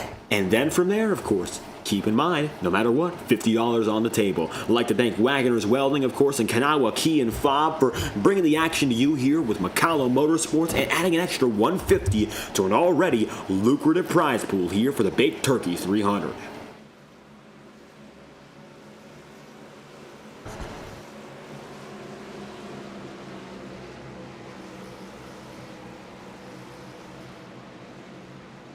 $27 laps to go as the field heads to the green. Garrett Maines, and right with them, Kenneth McCallow. Same song, different verse for these two who have been accustomed to the front for the past 20 laps. Green flag's out, but if an accordion effect on the bottom, you'll see Elliott look low, but no trouble. Green flag's out again with 27 remaining.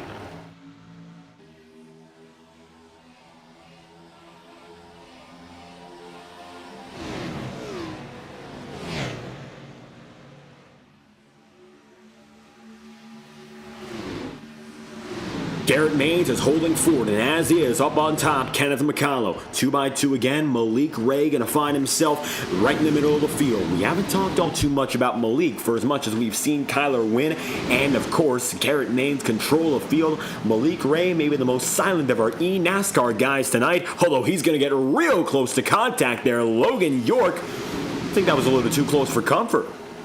Nevertheless, field is going to keep on going. No problems in being close. There's only a problem in contact. Malik Ray has gotten chances. He's led a few laps tonight, albeit it's not been all too much of a star-filled showing for the driver in that number 35. In the last 4 laps, he's been a few seconds off the leader each and every time, and overall, he's led a total of 2 laps of the 77 that are recorded here by iRacing, but more of which that he still has not led. With that being said, Malik Ray has time, and that might be the big thing that's in his advantage, in his benefit. He still doesn't have to worry about this being the end of the race. We're close, yes, 25 laps to go. It's a lot closer than where we were, say, an hour and a half ago, but that's not the end of the show. Contact again, and that's going to be a little bit of beating and banging with Dalton Steele.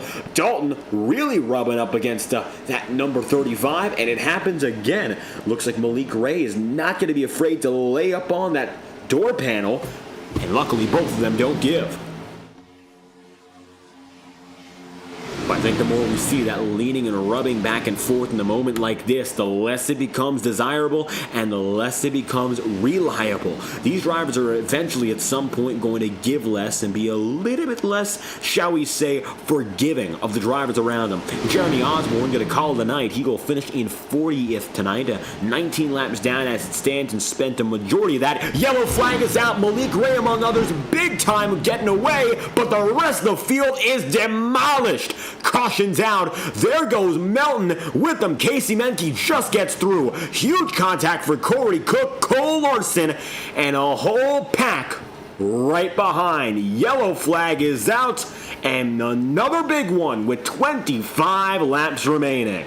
Take a look at this. Larson wasn't even in the pack at the time this occurred, and then things just got nasty. Talk about a major miss for Gerard Haynes. So, slow-mo, you'll see Michael Triscaro was at the front of the field as it occurred.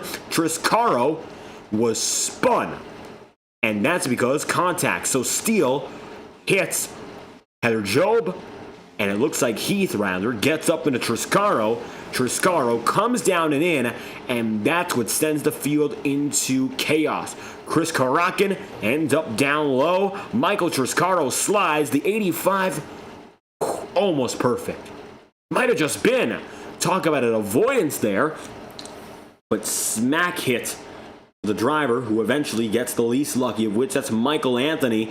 Looks like Jeff Merck is going to be put on the top side, and no choice but to back it down big. Cole Larson again. But you saw that major miss just around the way. Gerard Haynes getting through. Yellow flag is out. Jacob Hughes among those who gets involved. And another 10-plus car incident. Can't keep having these many back-to-back. Yellow flag is out. Michael Triscaro, he gets turned around, and the rest from there really gets dicey.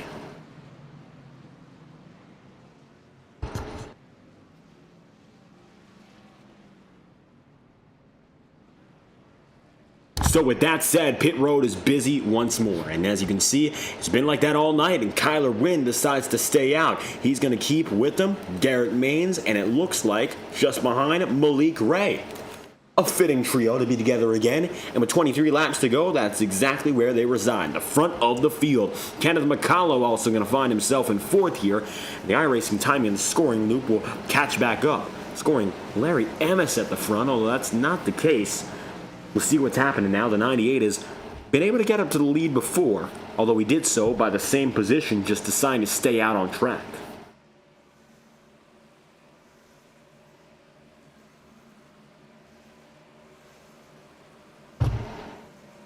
23 laps to go. We'll go green with less than 22 laps remaining, and as per usual, live on FTN, we thank our friends at TrackCams22.com. The camera angles for this broadcast have been, simply put, wonderful. Broadcast level quality throughout all the iRacing world is found through only one camera provider, and that is TrackCams22.com. We'd like to thank them for their continued support live on FTN since 2022, and if you'd like to learn more, check them out, visit TrackCams22.com or Facebook.com/TrackCams.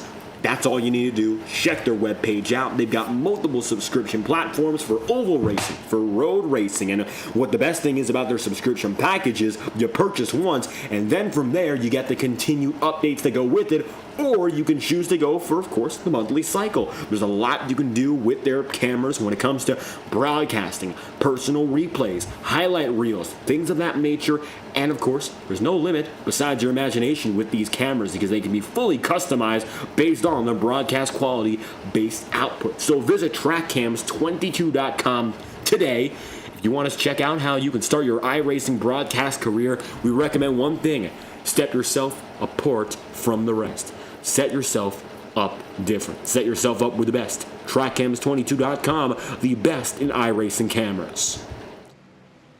Notably, cause of yellow flag will be considered Dalton Steele, and based on what we saw there, it looks like that is a justifiable claim. He was the man who spun Melton, and it will be given an end-of-line penalty. That was the first yellow flag he was the cause of.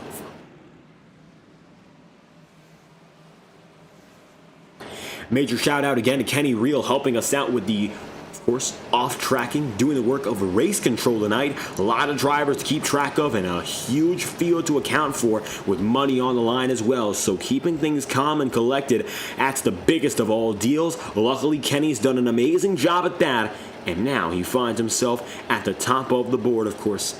Maybe not as a driver, but instead working the race control board, doing a great job at that. Rest of the field, of course, getting set again.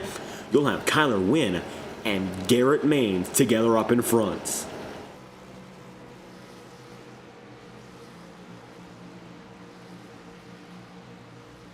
.22 laps to go this time around. It's going to be Kyler Wynn holding control as your race leader. Then from there, Garrett Maines, Kenneth McCullough, and Malik Ray. We'll see what happens now as the field occupies, of course, the back straightaway. It's a little bit of a smaller field. It's gotten smaller. We now have 33 drivers on the lead lap, the least we've had all throughout. Of 45 that started, 33 are still on the lead lap.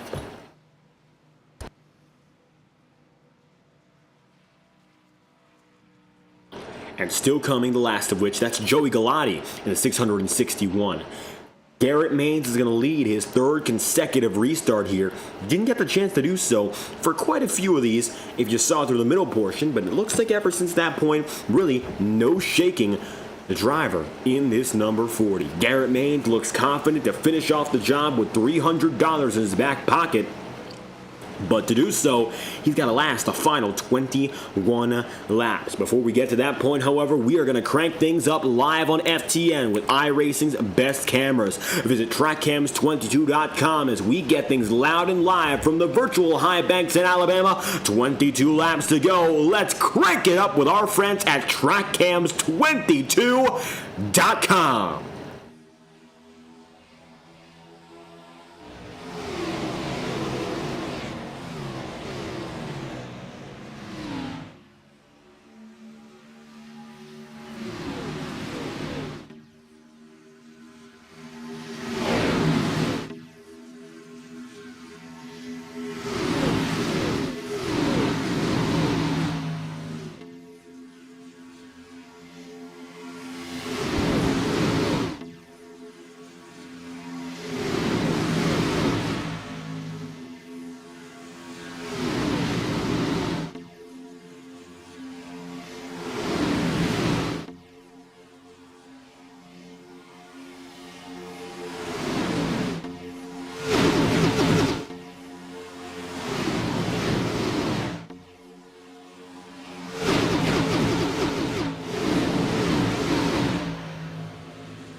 The final countdown has arrived with 17 laps remaining. Garrett Maines and Kenneth McCullough keeping each other side by side for the race lead. Currently, it looks like just a minor advantage, maybe, for Kenneth McCullough. He led that lap best time by 32 thousandths of a second over the man in that number 40. Garrett Maines. They've been toe-to-toe for quite a while now, and it looks like they're still right at each other's throat, and it has not changed one bit. 16 laps to go now. As the laps continue to count down, there's no going back from here. We're coming up on lap 100. Caution's out, though, and it's going to be in the further back portion. Number 42, Chris Karakin, involved among a few others. Not a big incident, but this one will turn a few drivers around. Yellow flag's out. Here's an instant replay to show you what happened. As it looks like the number 42 might have just caught a piece.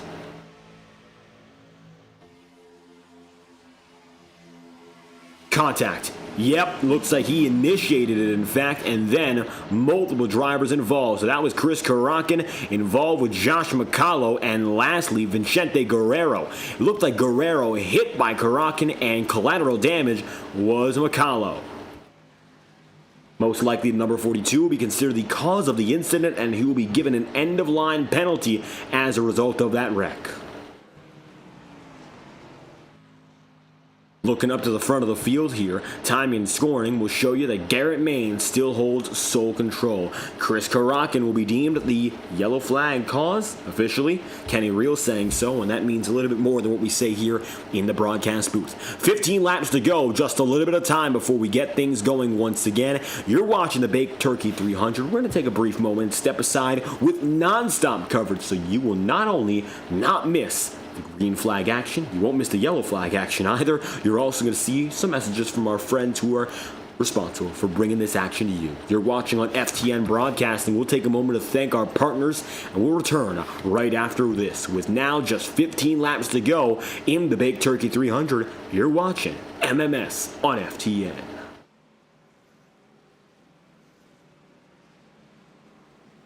This message is brought to you by the rebrand of Throttle Graphics and Designs. This publication may not be reposted without the authorized written consent of Throttle Graphics and Designs. NASCAR Camping World Ford F-150.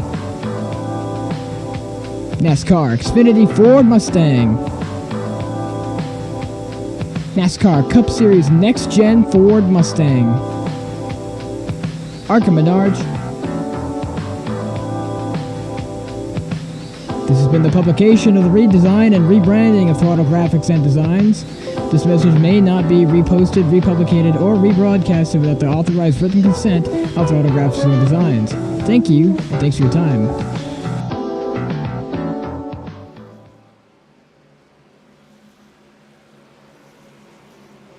Racing isn't easy, but experiencing it is. iRacing puts you in the driver's seat with the industry's leading sim racing game. Drive on laser scan replicas of the greatest racing circuits from around the world. Go head to head against other drivers chosen by skill-based matchmaking to ensure competitive racing at every level. Compete across all your favorite series. In officially licensed cars engineered to deliver the most accurate driving experience possible.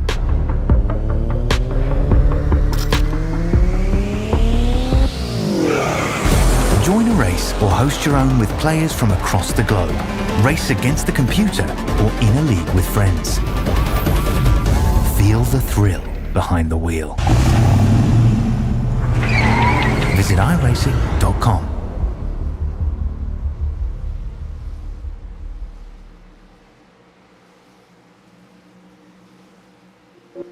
Boundless makes its presence felt.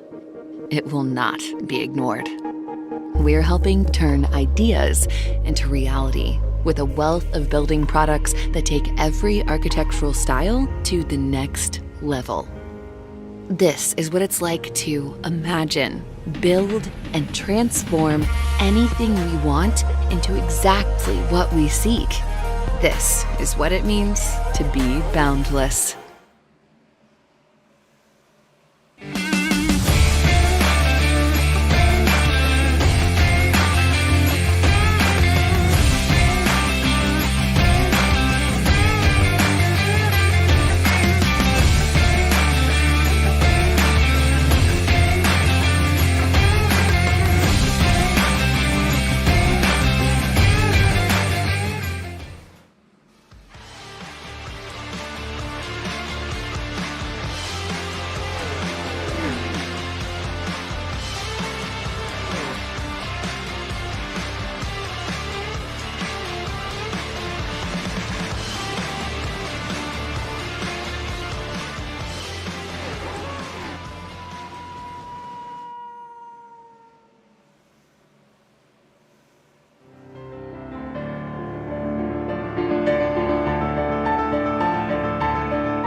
A dozen laps remain. That's all that we have from here to the checkered flag. Time running out, and I think it becomes truer than ever now. We passed the 2-hour marker for this event, 300 miles, and now only a dozen laps to settle the score. Garrett Maines is no longer the control car. Instead, Kenneth McCullough has that honor on the bottom groove. Garrett finding himself on the high side. Malik Ray, he'll be with, and Kyler Wynn as well. Some familiar grouping on the higher groove. They've been together before, and now they've got themselves once again. You'll see John Mollahan and Chase Mistretta lining up alongside the NASCAR guys. And then, to finish off the top 10, you'll have Matthew Baker, Richard Elliott, Logan York, and Jeff Merck, all of which we've seen for quite a while.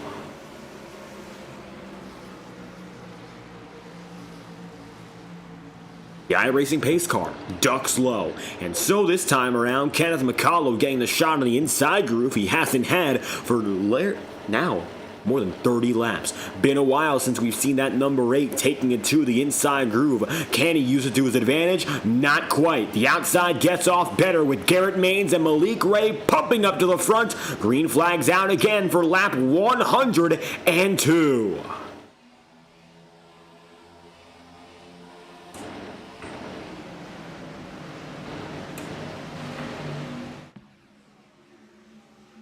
And an immediate bump up there for Garrett Maines to get ahead of Kenneth McCullough. Looks like the inside turning in. Malik Ray goes around. Yellow flag is out, and Ray from second. Oh, he just got T-boned.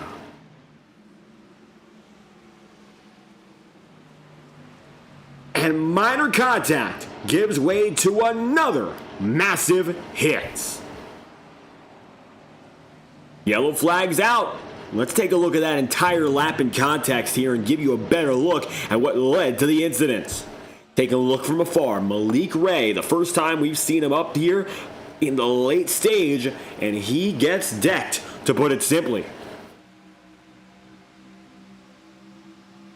The worst part for Malik there is it really was not in his control. Contact from Mollahan into McCullough, T-bone once, and then, as you saw, he was hit a second time on the way down. Melton gets into him. Looks like Steele goes around spinning. There's also Jason Maines.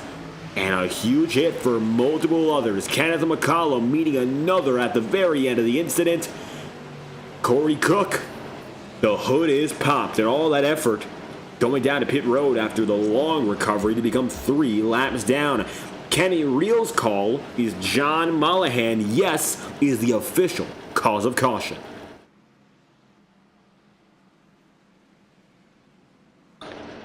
So Malik Ray is going to have to work from the middle of the field on up again. Malik is now sailing up to the front of the field, and we'll see whether or not this is for a reason or trying to catch up to some position lost, because Malik is flying in at 120 now, backing it down. I think it's about time we see pit road perhaps busy again for some. Garrett Maines, no way. Garrett's going to stay out and hold on to that track position. Still 33 drivers registered as on your lead lap. That's going to change because Mollahan goes 1 under, but even then, 32 drivers left on the lead lap after that incident. Real tricky spot to be in as the field comes across the line for 10 laps to go. Next time by, we will not go green, which means that we will come back with only 8 laps left. Talk about a sprint to the finish.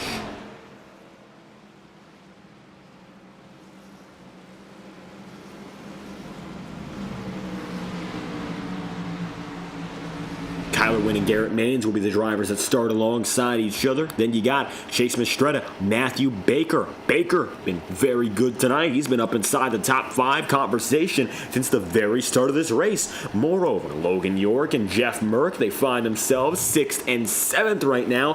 Merck getting some laps led very early in the night. No EOL will be assigned based on that yellow flag to John Mollahan. The official decision is cause of caution, yes, but it will be deemed a racing incident, nevertheless, in terms of punishment.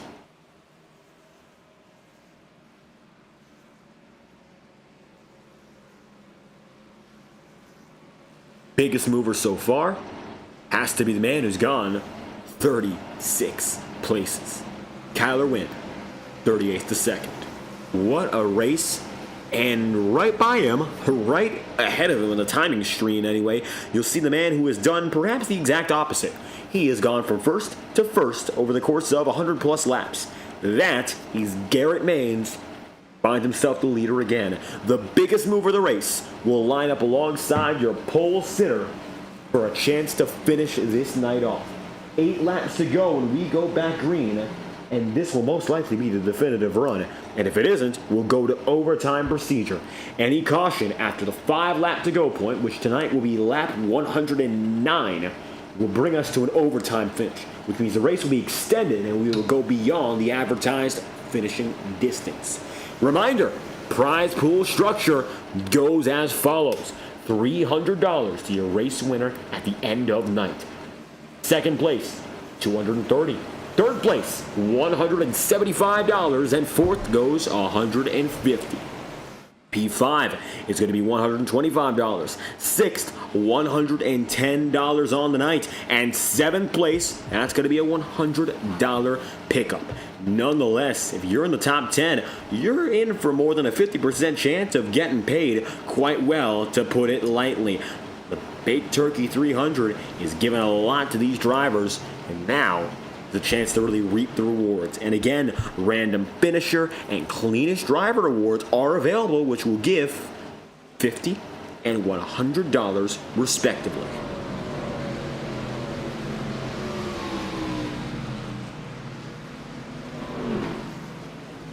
If push comes to shove, we have 3 green, white, checkered options available. We will be able to extend the race up to 3 times. So, a yellow flag at the 5 lap to go marker might extend the race by 1 lap. From there, we could extend it for more than 5-6 laps if we really use absolutely every lap available to us. Keep that in mind, the race might not end at 113 tonight. It all comes down to whether or not these drivers decide to behave to open up this stint.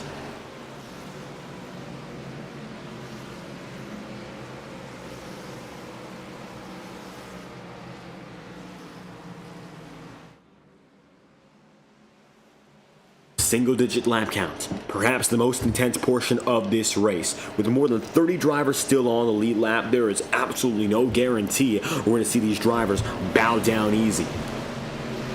And perhaps we're going to see the most expensive racing, shall we say, with all the wrecks and the most aggressive racing of the night. Beating and banging is no small part of Talladega's photo finishes, but I think we're going to see it a little bit before we get to that checkered flag. Garrett Maines and once again Chase Mistretta, first and second, to bring things to the green flag. Notably, Kyler Wynn going to drop to the back of the field and taking an EOL. He's going to find himself in 26 now with a little bit of that front end damage. Maybe a chance for Kyler to recover, but it looks like now all focus on Garrett Maines as the green flag flies again. Restart on the way for the driver, the number 40. Maines on the inside, barely beat out by Mistretta into 1, but for all intents and purposes, they're still neck and neck.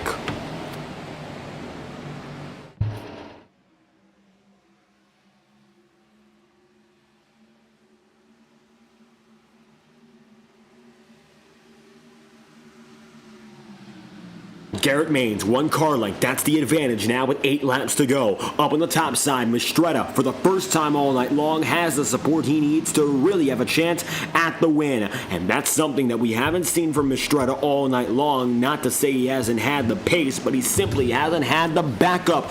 Richard Elliott involved in the caution. 50 laps to go, spun from inside the top 10. And yet now he finds himself up and ahead, leading on the second row, just looking for a chance to bring his 000 to victory lane. It's a small pack up and advantageous. Now with only 7 laps to go, 7 drivers fight at the head of the field. Second pack a little bit further back now, still making moves. You got Michael Triscaro and Steven Miles, Landon Volecki, all of which going at each other. And they might get caught up to by this much bigger third pack, which consists of about 10 drivers. And when they catch up, they'll get to the second pack. And the second pack might become even quicker, which means that this leading pack is not out and away. They are not going to be clean and home free just yet.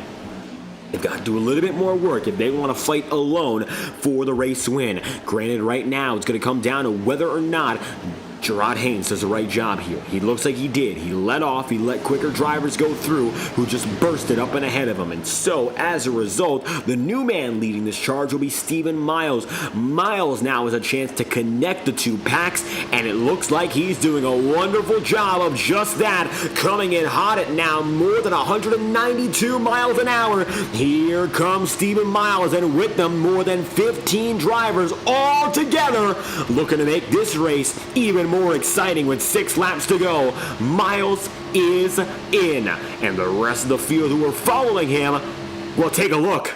Now everyone's really coming together.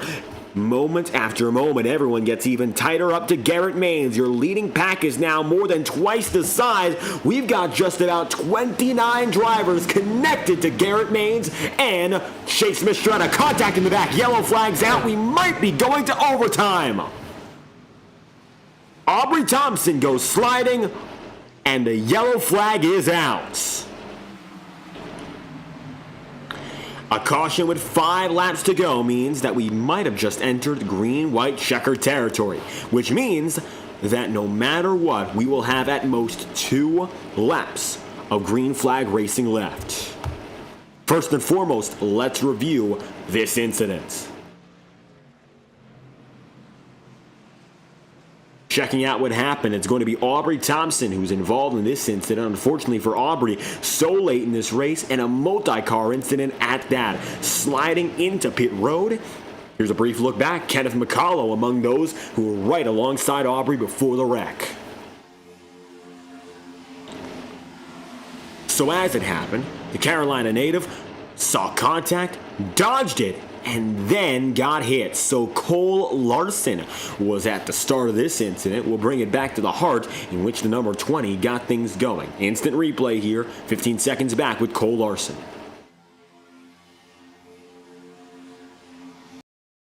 A little bit of weaving and bobbing just ahead of Larson to kick things off, and the loose nature.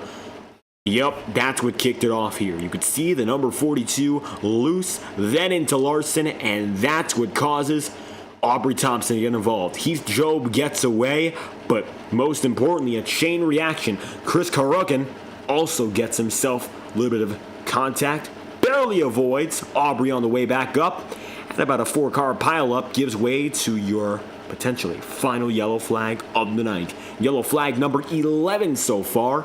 So, we've kept that rule of about every 10 or so laps seeing another yellow flag.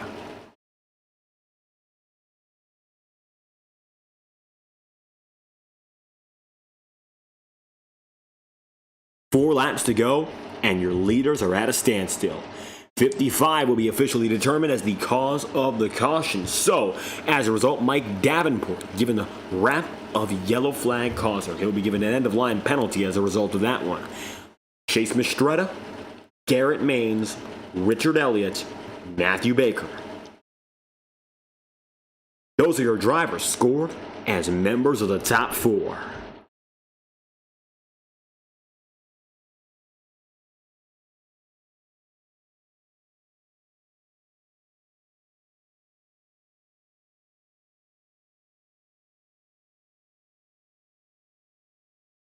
So with 4 laps remaining here, it looks like we are entering a natural green-white checker. We'll explain what this means. If a yellow flag is to happen at all for the rest of this race, it will bring us into green-white checker territory. This is a natural green-white checker, meaning that while we will only have 2 laps of racing left, we are not extending the length of this event.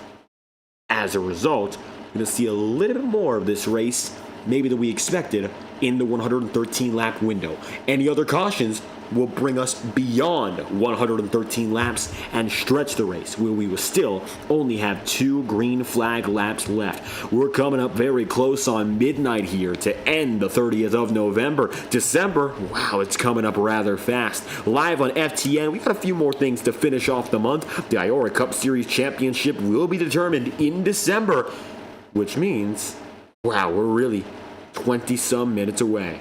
Unbelievable, coming to the tail end of 2024, and I'm sure these drivers want to get the job done and finish off the month with a major win. 4 laps to go here, coming to 3, and if we are to go, of course, at it at full pace, well, you know what that means. It's going to be a 2-lap shootout. The iRacing official pace car gives us the verdict. Yes, natural green-white checkered. Here's how it goes. If the white flag flies at any point, that is something you can't reverse. It is final. The white flag signals it's the last lap of the race, and when it's the last lap, there's no going back. However, if we have a caution, we will extend the race and perhaps go into single overtime, double overtime, or triple overtime, depending on how many further cautions there are. We have 3 overtime attempts. We can extend the race 3 more times, but we can also finish it here. Depends on if we keep the clean field that we've seen right now, and if we make it to the white flag. No yellow flag will be thrown on the white.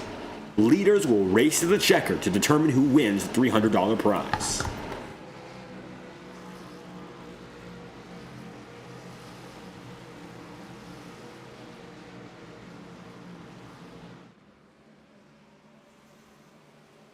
The Big Turkey 300, still a massive field competing for the top prize here. We have 24 drivers all lined up now. 31 are still scored on the lead lap and trying to catch up, looking for any last opportunity to go out there and win this event. Jason Main, seeing such success out of his son tonight, now brings it up into the final moments of the pylon. And we still have Garrett Maines and Chase Mistretta together again. TA Autosports in the chat room, thank you for stopping by. This is it. All things considered, we only have 2 laps of racing. No matter how long we go into overtime, we might just finish it naturally with 113 laps being the end points. Fred Jones, the pace car driver, gives Garrett Maines control again. Chase Mistretta looking to be the dark horse who gets it done in the dark number 8. With them, he's got the support of Matthew Baper. Richard Elliott going to be just behind Garrett Maines here, so maybe a shot for the 000 to give a nice push through the Geico restart zone. Green flag and a fly, dead even, advantage of Maine Mistretta at the line as Chase brings us through. 2 laps to go, $300 to win.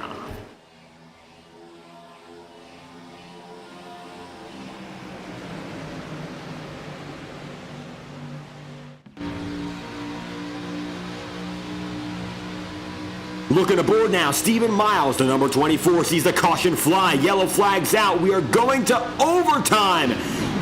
And a quick yellow flag down the back straights. And this one was real far back. Looks like Aubrey Thompson has a little bit more damage again, and we'll see whether or not that's related. Hold your breath. We're not done yet. Here's why. A little bit of a checkup. Oh, the 15 getting around. And that's the cause of the incident here. So just behind Justin Hewlings. Looks like the cause of the yellow. We'll play it back one more time here. But a very small incident at the back, fighting for maybe 25th, brings out the caution. Here's a look at why. And it looks like the checkup is going to be Hewlings into Davenport in the 55, and definitely the number 15, the cause of the yellow here. So Justin Hewlings and company bring us in for your 12th caution of the day, and so we pace once again. This is going to bring us into our green-white checkered procedure for overtime, mind you. So here's how it works from here. We can extend the race up to 2 more times. We have gone beyond lap 113. If we do extend it, the caution will fly. If we don't have a yellow flag, or we get to the white flag and the caution flies, the race is official. The white flag remains final. The big difference now is that we are beyond lap 113 and we're beyond 300 miles. So this race is a little bit longer than advertised when it comes to mileage now. Even still, the one rule remains. White flag is final.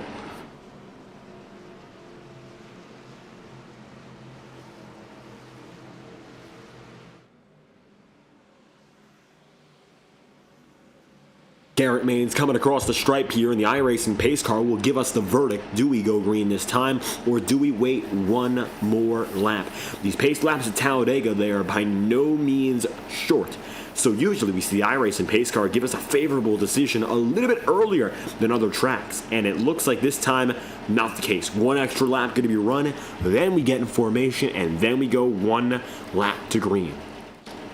Garrett Maines, Chase Mastretta, that's your top two. Matthew Baker and Richard Elliott remain right behind as supports. Logan York and Jeff Merck are still in it to win it. They find themselves 5th and 6th, and they've avoided all the trouble. Henceforth, they've got a chance to go for the victory. Stephen Miles, Matthew Lee are 7th and 8th. Michael Triscaro and Malik Ray are in it as well. Malik Ray, remember, involved 2 yellow flags ago, and he found himself T-boned twice during one incident. He's back inside the top 10, and this caution might have just been his saving grace in regards to making it up there and looking for the win. Michael Menchaca, despite the rocky start for the 32, he now finds himself up inside the 11th spot. And 12th place goes Landon Valecki in the number 62. Then you got Cody Niegels and Gerard Haynes, Larry McDonald, who finds himself 15th as it stands, Mike Anthony, Josh McCallow, Sam Carter, Heath Job, and Kenneth McCallow rounding out the top 20. Overall, 31 drivers are scored as on the lead lap, but that is due to change. It looks like right now 27 drivers at the very minimal are going to be on the lead lap, but 31 will not be likely as Aubrey Thompson and Jason Maines find themselves on pit road, as does Chris Karakin. Looks like it's going to be a total now of 28 drivers on the lead lap. Still the smallest number we've had all night, but more than half the field after 115 laps.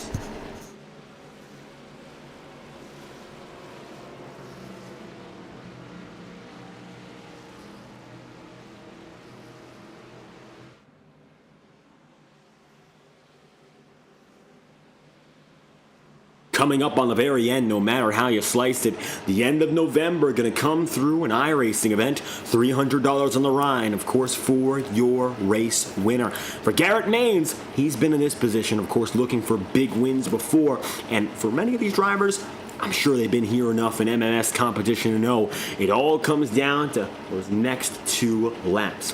So many laps. Hundreds of miles, hundreds of laps maybe, that all come down to these final moments. 5 or 6 miles that can determine whether or not you come away a winner or you come away a loser, you come away with the prize or you come away with nothing. We're at that point again. So many drivers have been here so many times before.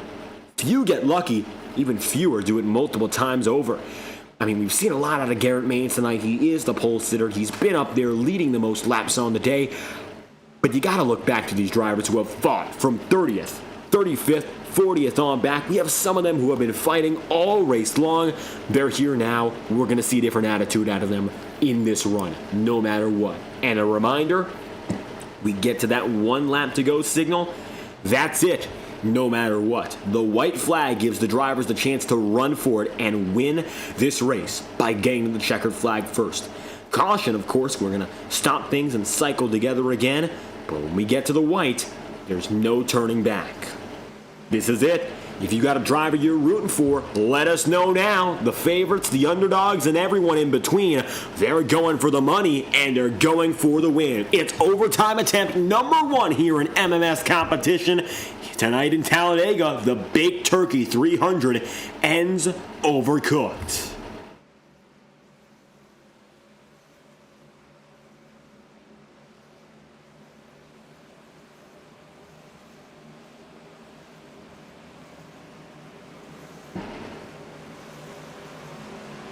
Garrett Maines has led half our cautions tonight. He'll have the honors to do so for what could be the final. Chase Mastretta is up top. Just behind remains Elliott and Matthew Baker, and the colorful field of cars comes together again. Nearly 30 chase victory as the green flag flies. Garrett Maines with the advantage this time through. 3 laps to go, make it 2. Overtime attempt number 1 is in effect.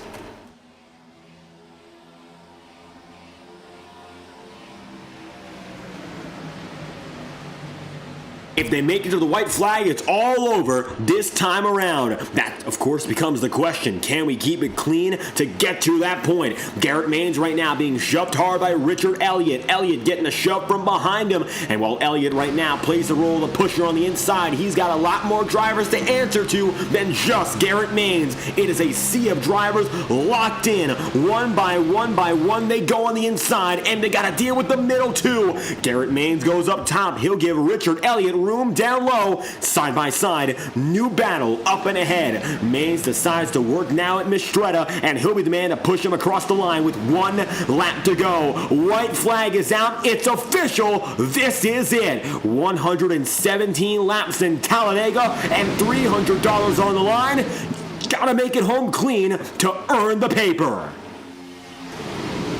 Garrett Maines is going to keep himself just ahead now. Chase Mistretta going to push down the back straightaway. Mistretta just tenths of a second away from what could be a major win and a major payout. He's going to keep a steady wheel now in Garrett Maines to try to get those two alone. And that he will! Richard Elliott goes sliding. It's a big one. Stephen Miles, everyone else behind, turns up in a major incident. Meanwhile, front of the field, Garrett Maines still there with Chase Mistretta. They're side by side. Mistretta goes down low. Chase finding himself on the bottom with just a little bit more momentum. They flicker across the line, but it's clear at the end. Checkered flag goes to Garrett Maines. Maines just barely gets it done. 31 thousandths of a second. Unbelievable. Photo finish. Massive wreck. The story is told as Garrett Maines gets away, and it's the big one behind him.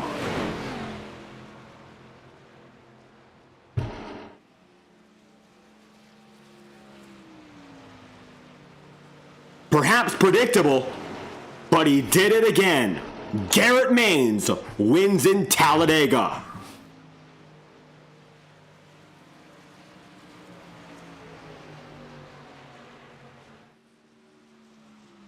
Most laps led, pole sitter, and he's $300 richer. Burning down the house, we'll get the photo finish to show you exactly what it was at the line. The big one might have made it hard to follow, but Maines just had a little bit more momentum. Mistretta went to the bottom down the apron. That was all she wrote.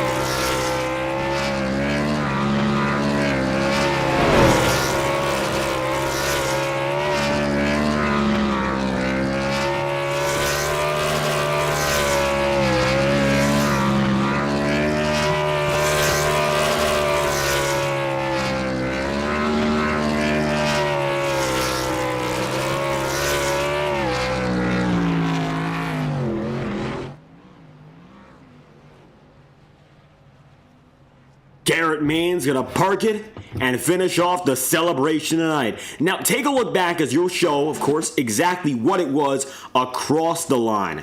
Checkered flag comes down to this moment right here. And you can see there how close it was, just some 30 thousandths of a second between Maines and second place in Chase Mistretta right there. And Mistretta with a valiant effort, but as we're going to pull it back again, you'll see what happened with the flickering and all. Mistretta went down to the apron. I think that was to his detriment in all honesty. We saw drivers low, but then pulled back up. That's how close it was to the line.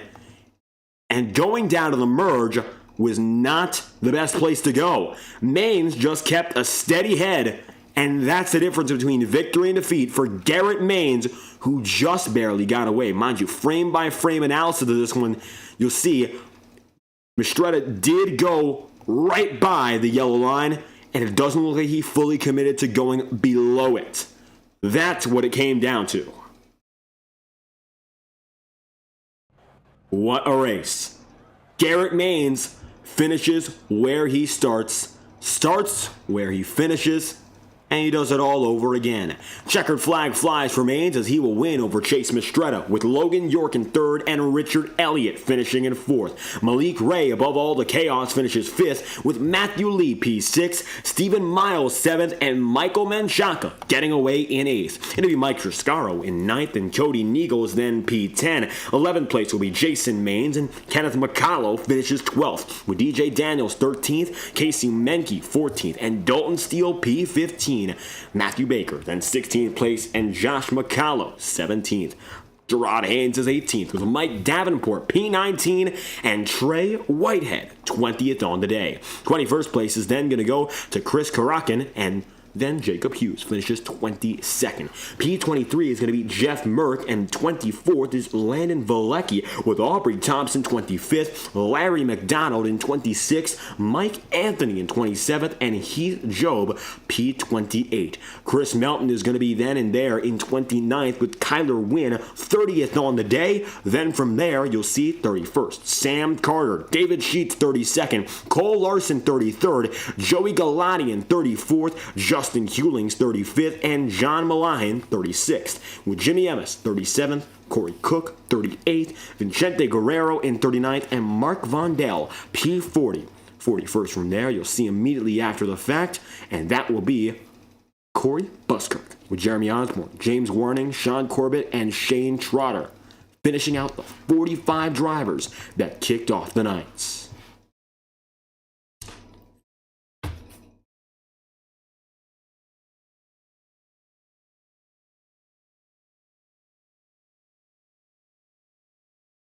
Garrett Maines, the first man we're going to hear from to finish off the night. And, well, he went from the top of the field and then stayed there and ended exactly where it all began. So for Garrett Maines, $300 richer. Checkered flag is his. Let's get a word now from the man who gets the job done, winning by only 29 one-thousandths of a second. And it looks like track position proved pivotal tonight. Garrett, keeping yourself exactly where you started and finishing off with a race victory in the Big Turkey 300. Yeah, shoot.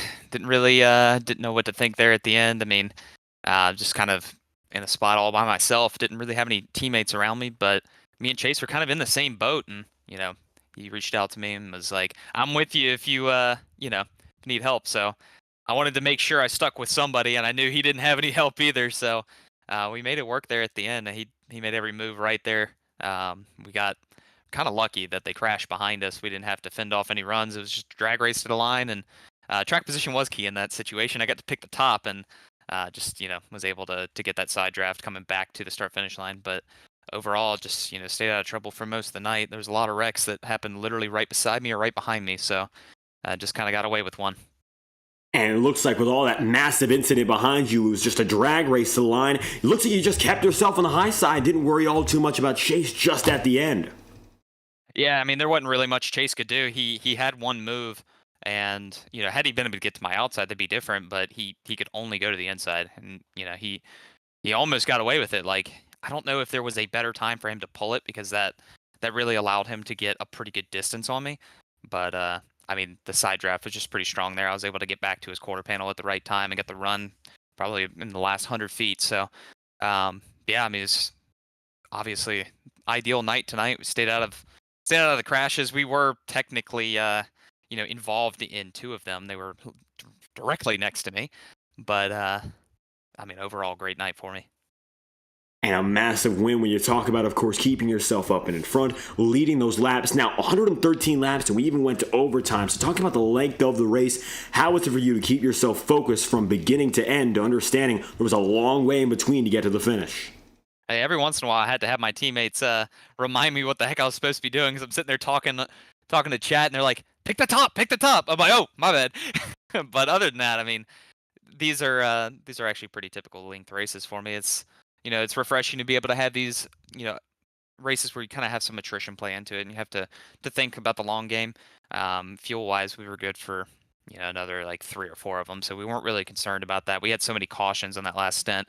I always fill up and try to make it good for 2 or 3 green white checkers, and we had more than enough. So overall, I mean, really just stayed out of trouble, kept ourselves in position all night long, and thankfully came away with it. And coming away with another big win here, $300 richer at the end of the day, Garrett. Now, we're going to be coming forth on our December events here in MMS. You think you're going to find yourself back again looking for the checkered? Hey, we will see when they fall. I will be out of town for half of December and half of January, so we'll see, what dates they fall on. But hopefully, I'll be back. That being said, a great way to end off the month. Garrett Means, any final shout-outs or comments you'd like to give? Yeah, I got to give a huge thank you to Scott at MCU Body, Lennox, and the guys at Ryko Performance for all their support this season. There we have it. Garrett Maines finishing it off strong, winning the Baked Turkey 300. Thank you again for your time. Thank you. Now, as it stands, we don't seem to have a word from Chase Mistretta nor the driver of that number 02 in Logan, York. They were available, and we'll try to get to him right now. Chase Mistretta, the man we're going to hear from, who finishes in second here. So let's get a read on the driver of that number 34. Mistretta at the line. The difference was clear, but it was rather close. Chase Mistretta, second on the day here tonight. Oh, so close to victory, but still a decent payout, coming in with more than $230. Richer, how you feeling? We'll take the money, but we wanted to win. Knew if I got to Garrett's outside there, I probably would have got him, but he made the block and I wasn't going to force it, so I just took it low on him. Hoped for the best.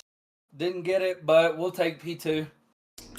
And nevertheless, even if you couldn't get it for the victory, you were just about the only other driver besides Garrett's to get away from that major wreck at the very end, keeping yourself clean. You showed up in the second half of the race and kept yourself there. Were there any changes to the way you were racing from beginning to end? I mean, I was up at the front. I qualified like 7th. Then I was in that first incident that didn't get called as a yellow. Somehow kept it off the wall, had like 36 seconds of damage when the next caution came out. So then I was just stuck in the back for most of the race.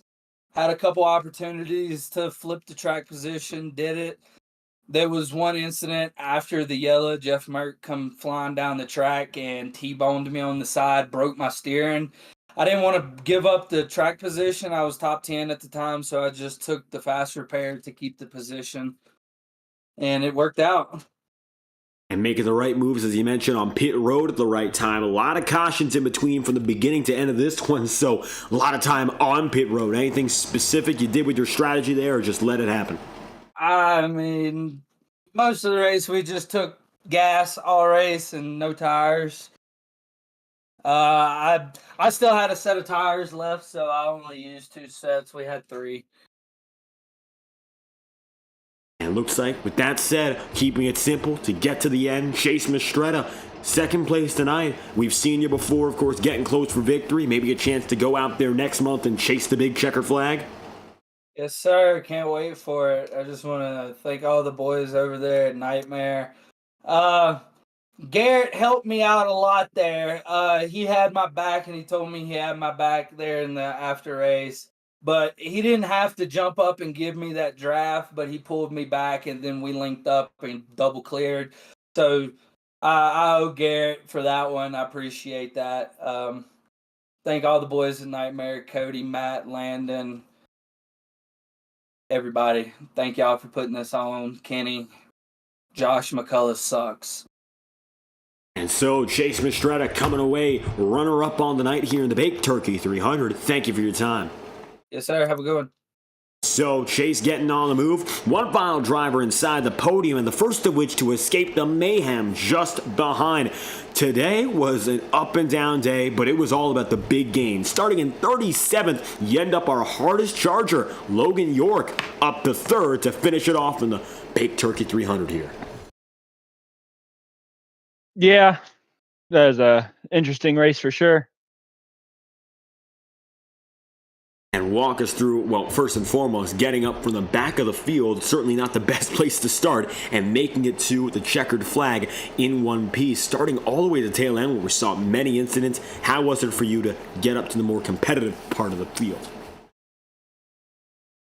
A lot of it was with the wrecks that happened, and then not getting X's allowed me to pass some people into yellow and then just inch my way closer to the front.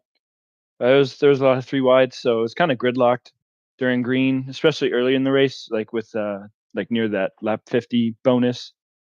Around then, it was really gridlocked, but figured once all those yellows started happening, that the best way to keep getting up there was to not be involved in the wrecks and to pass people under yellow due to them getting involved in wrecks. And fortunately, once I got close enough to the front, I was able to maintain my track position. And then I knew I wanted to be on the bottom coming to the end because if there was a wreck, I could go below the yellow. And fortunately, it worked out for me.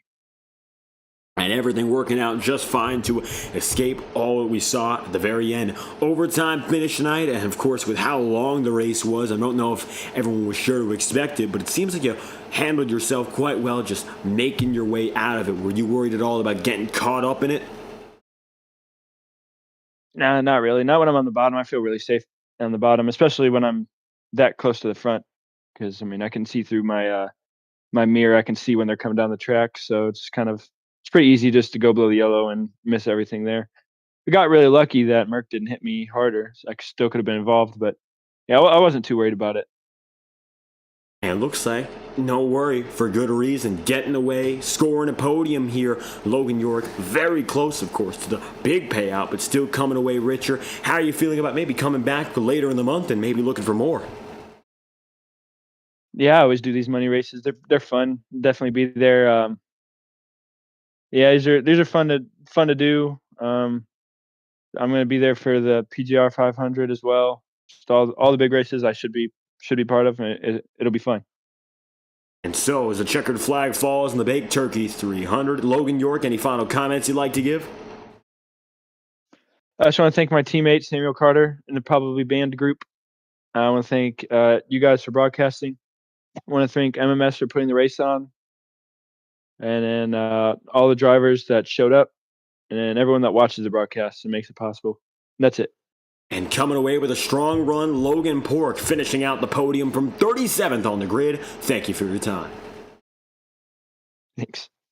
And with Logan Pork coming away, checkered flag falls on the Baked Turkey 300 and a special event finishing off the month. And it looks like tonight, from start to finish, the best performer got away with the most. Garrett Maines, $300 richer to collect the checkered flag tonight, winning from the Talladega Super Speedway. Unfortunately, this is not a weekly series, so there's very little we can say about regularly scheduling. There's really not much in particular after this event to follow. Perhaps next year we do it all over again, but all things considered, Garrett Maines gets away with the big prize and finishes off this event the strongest of all.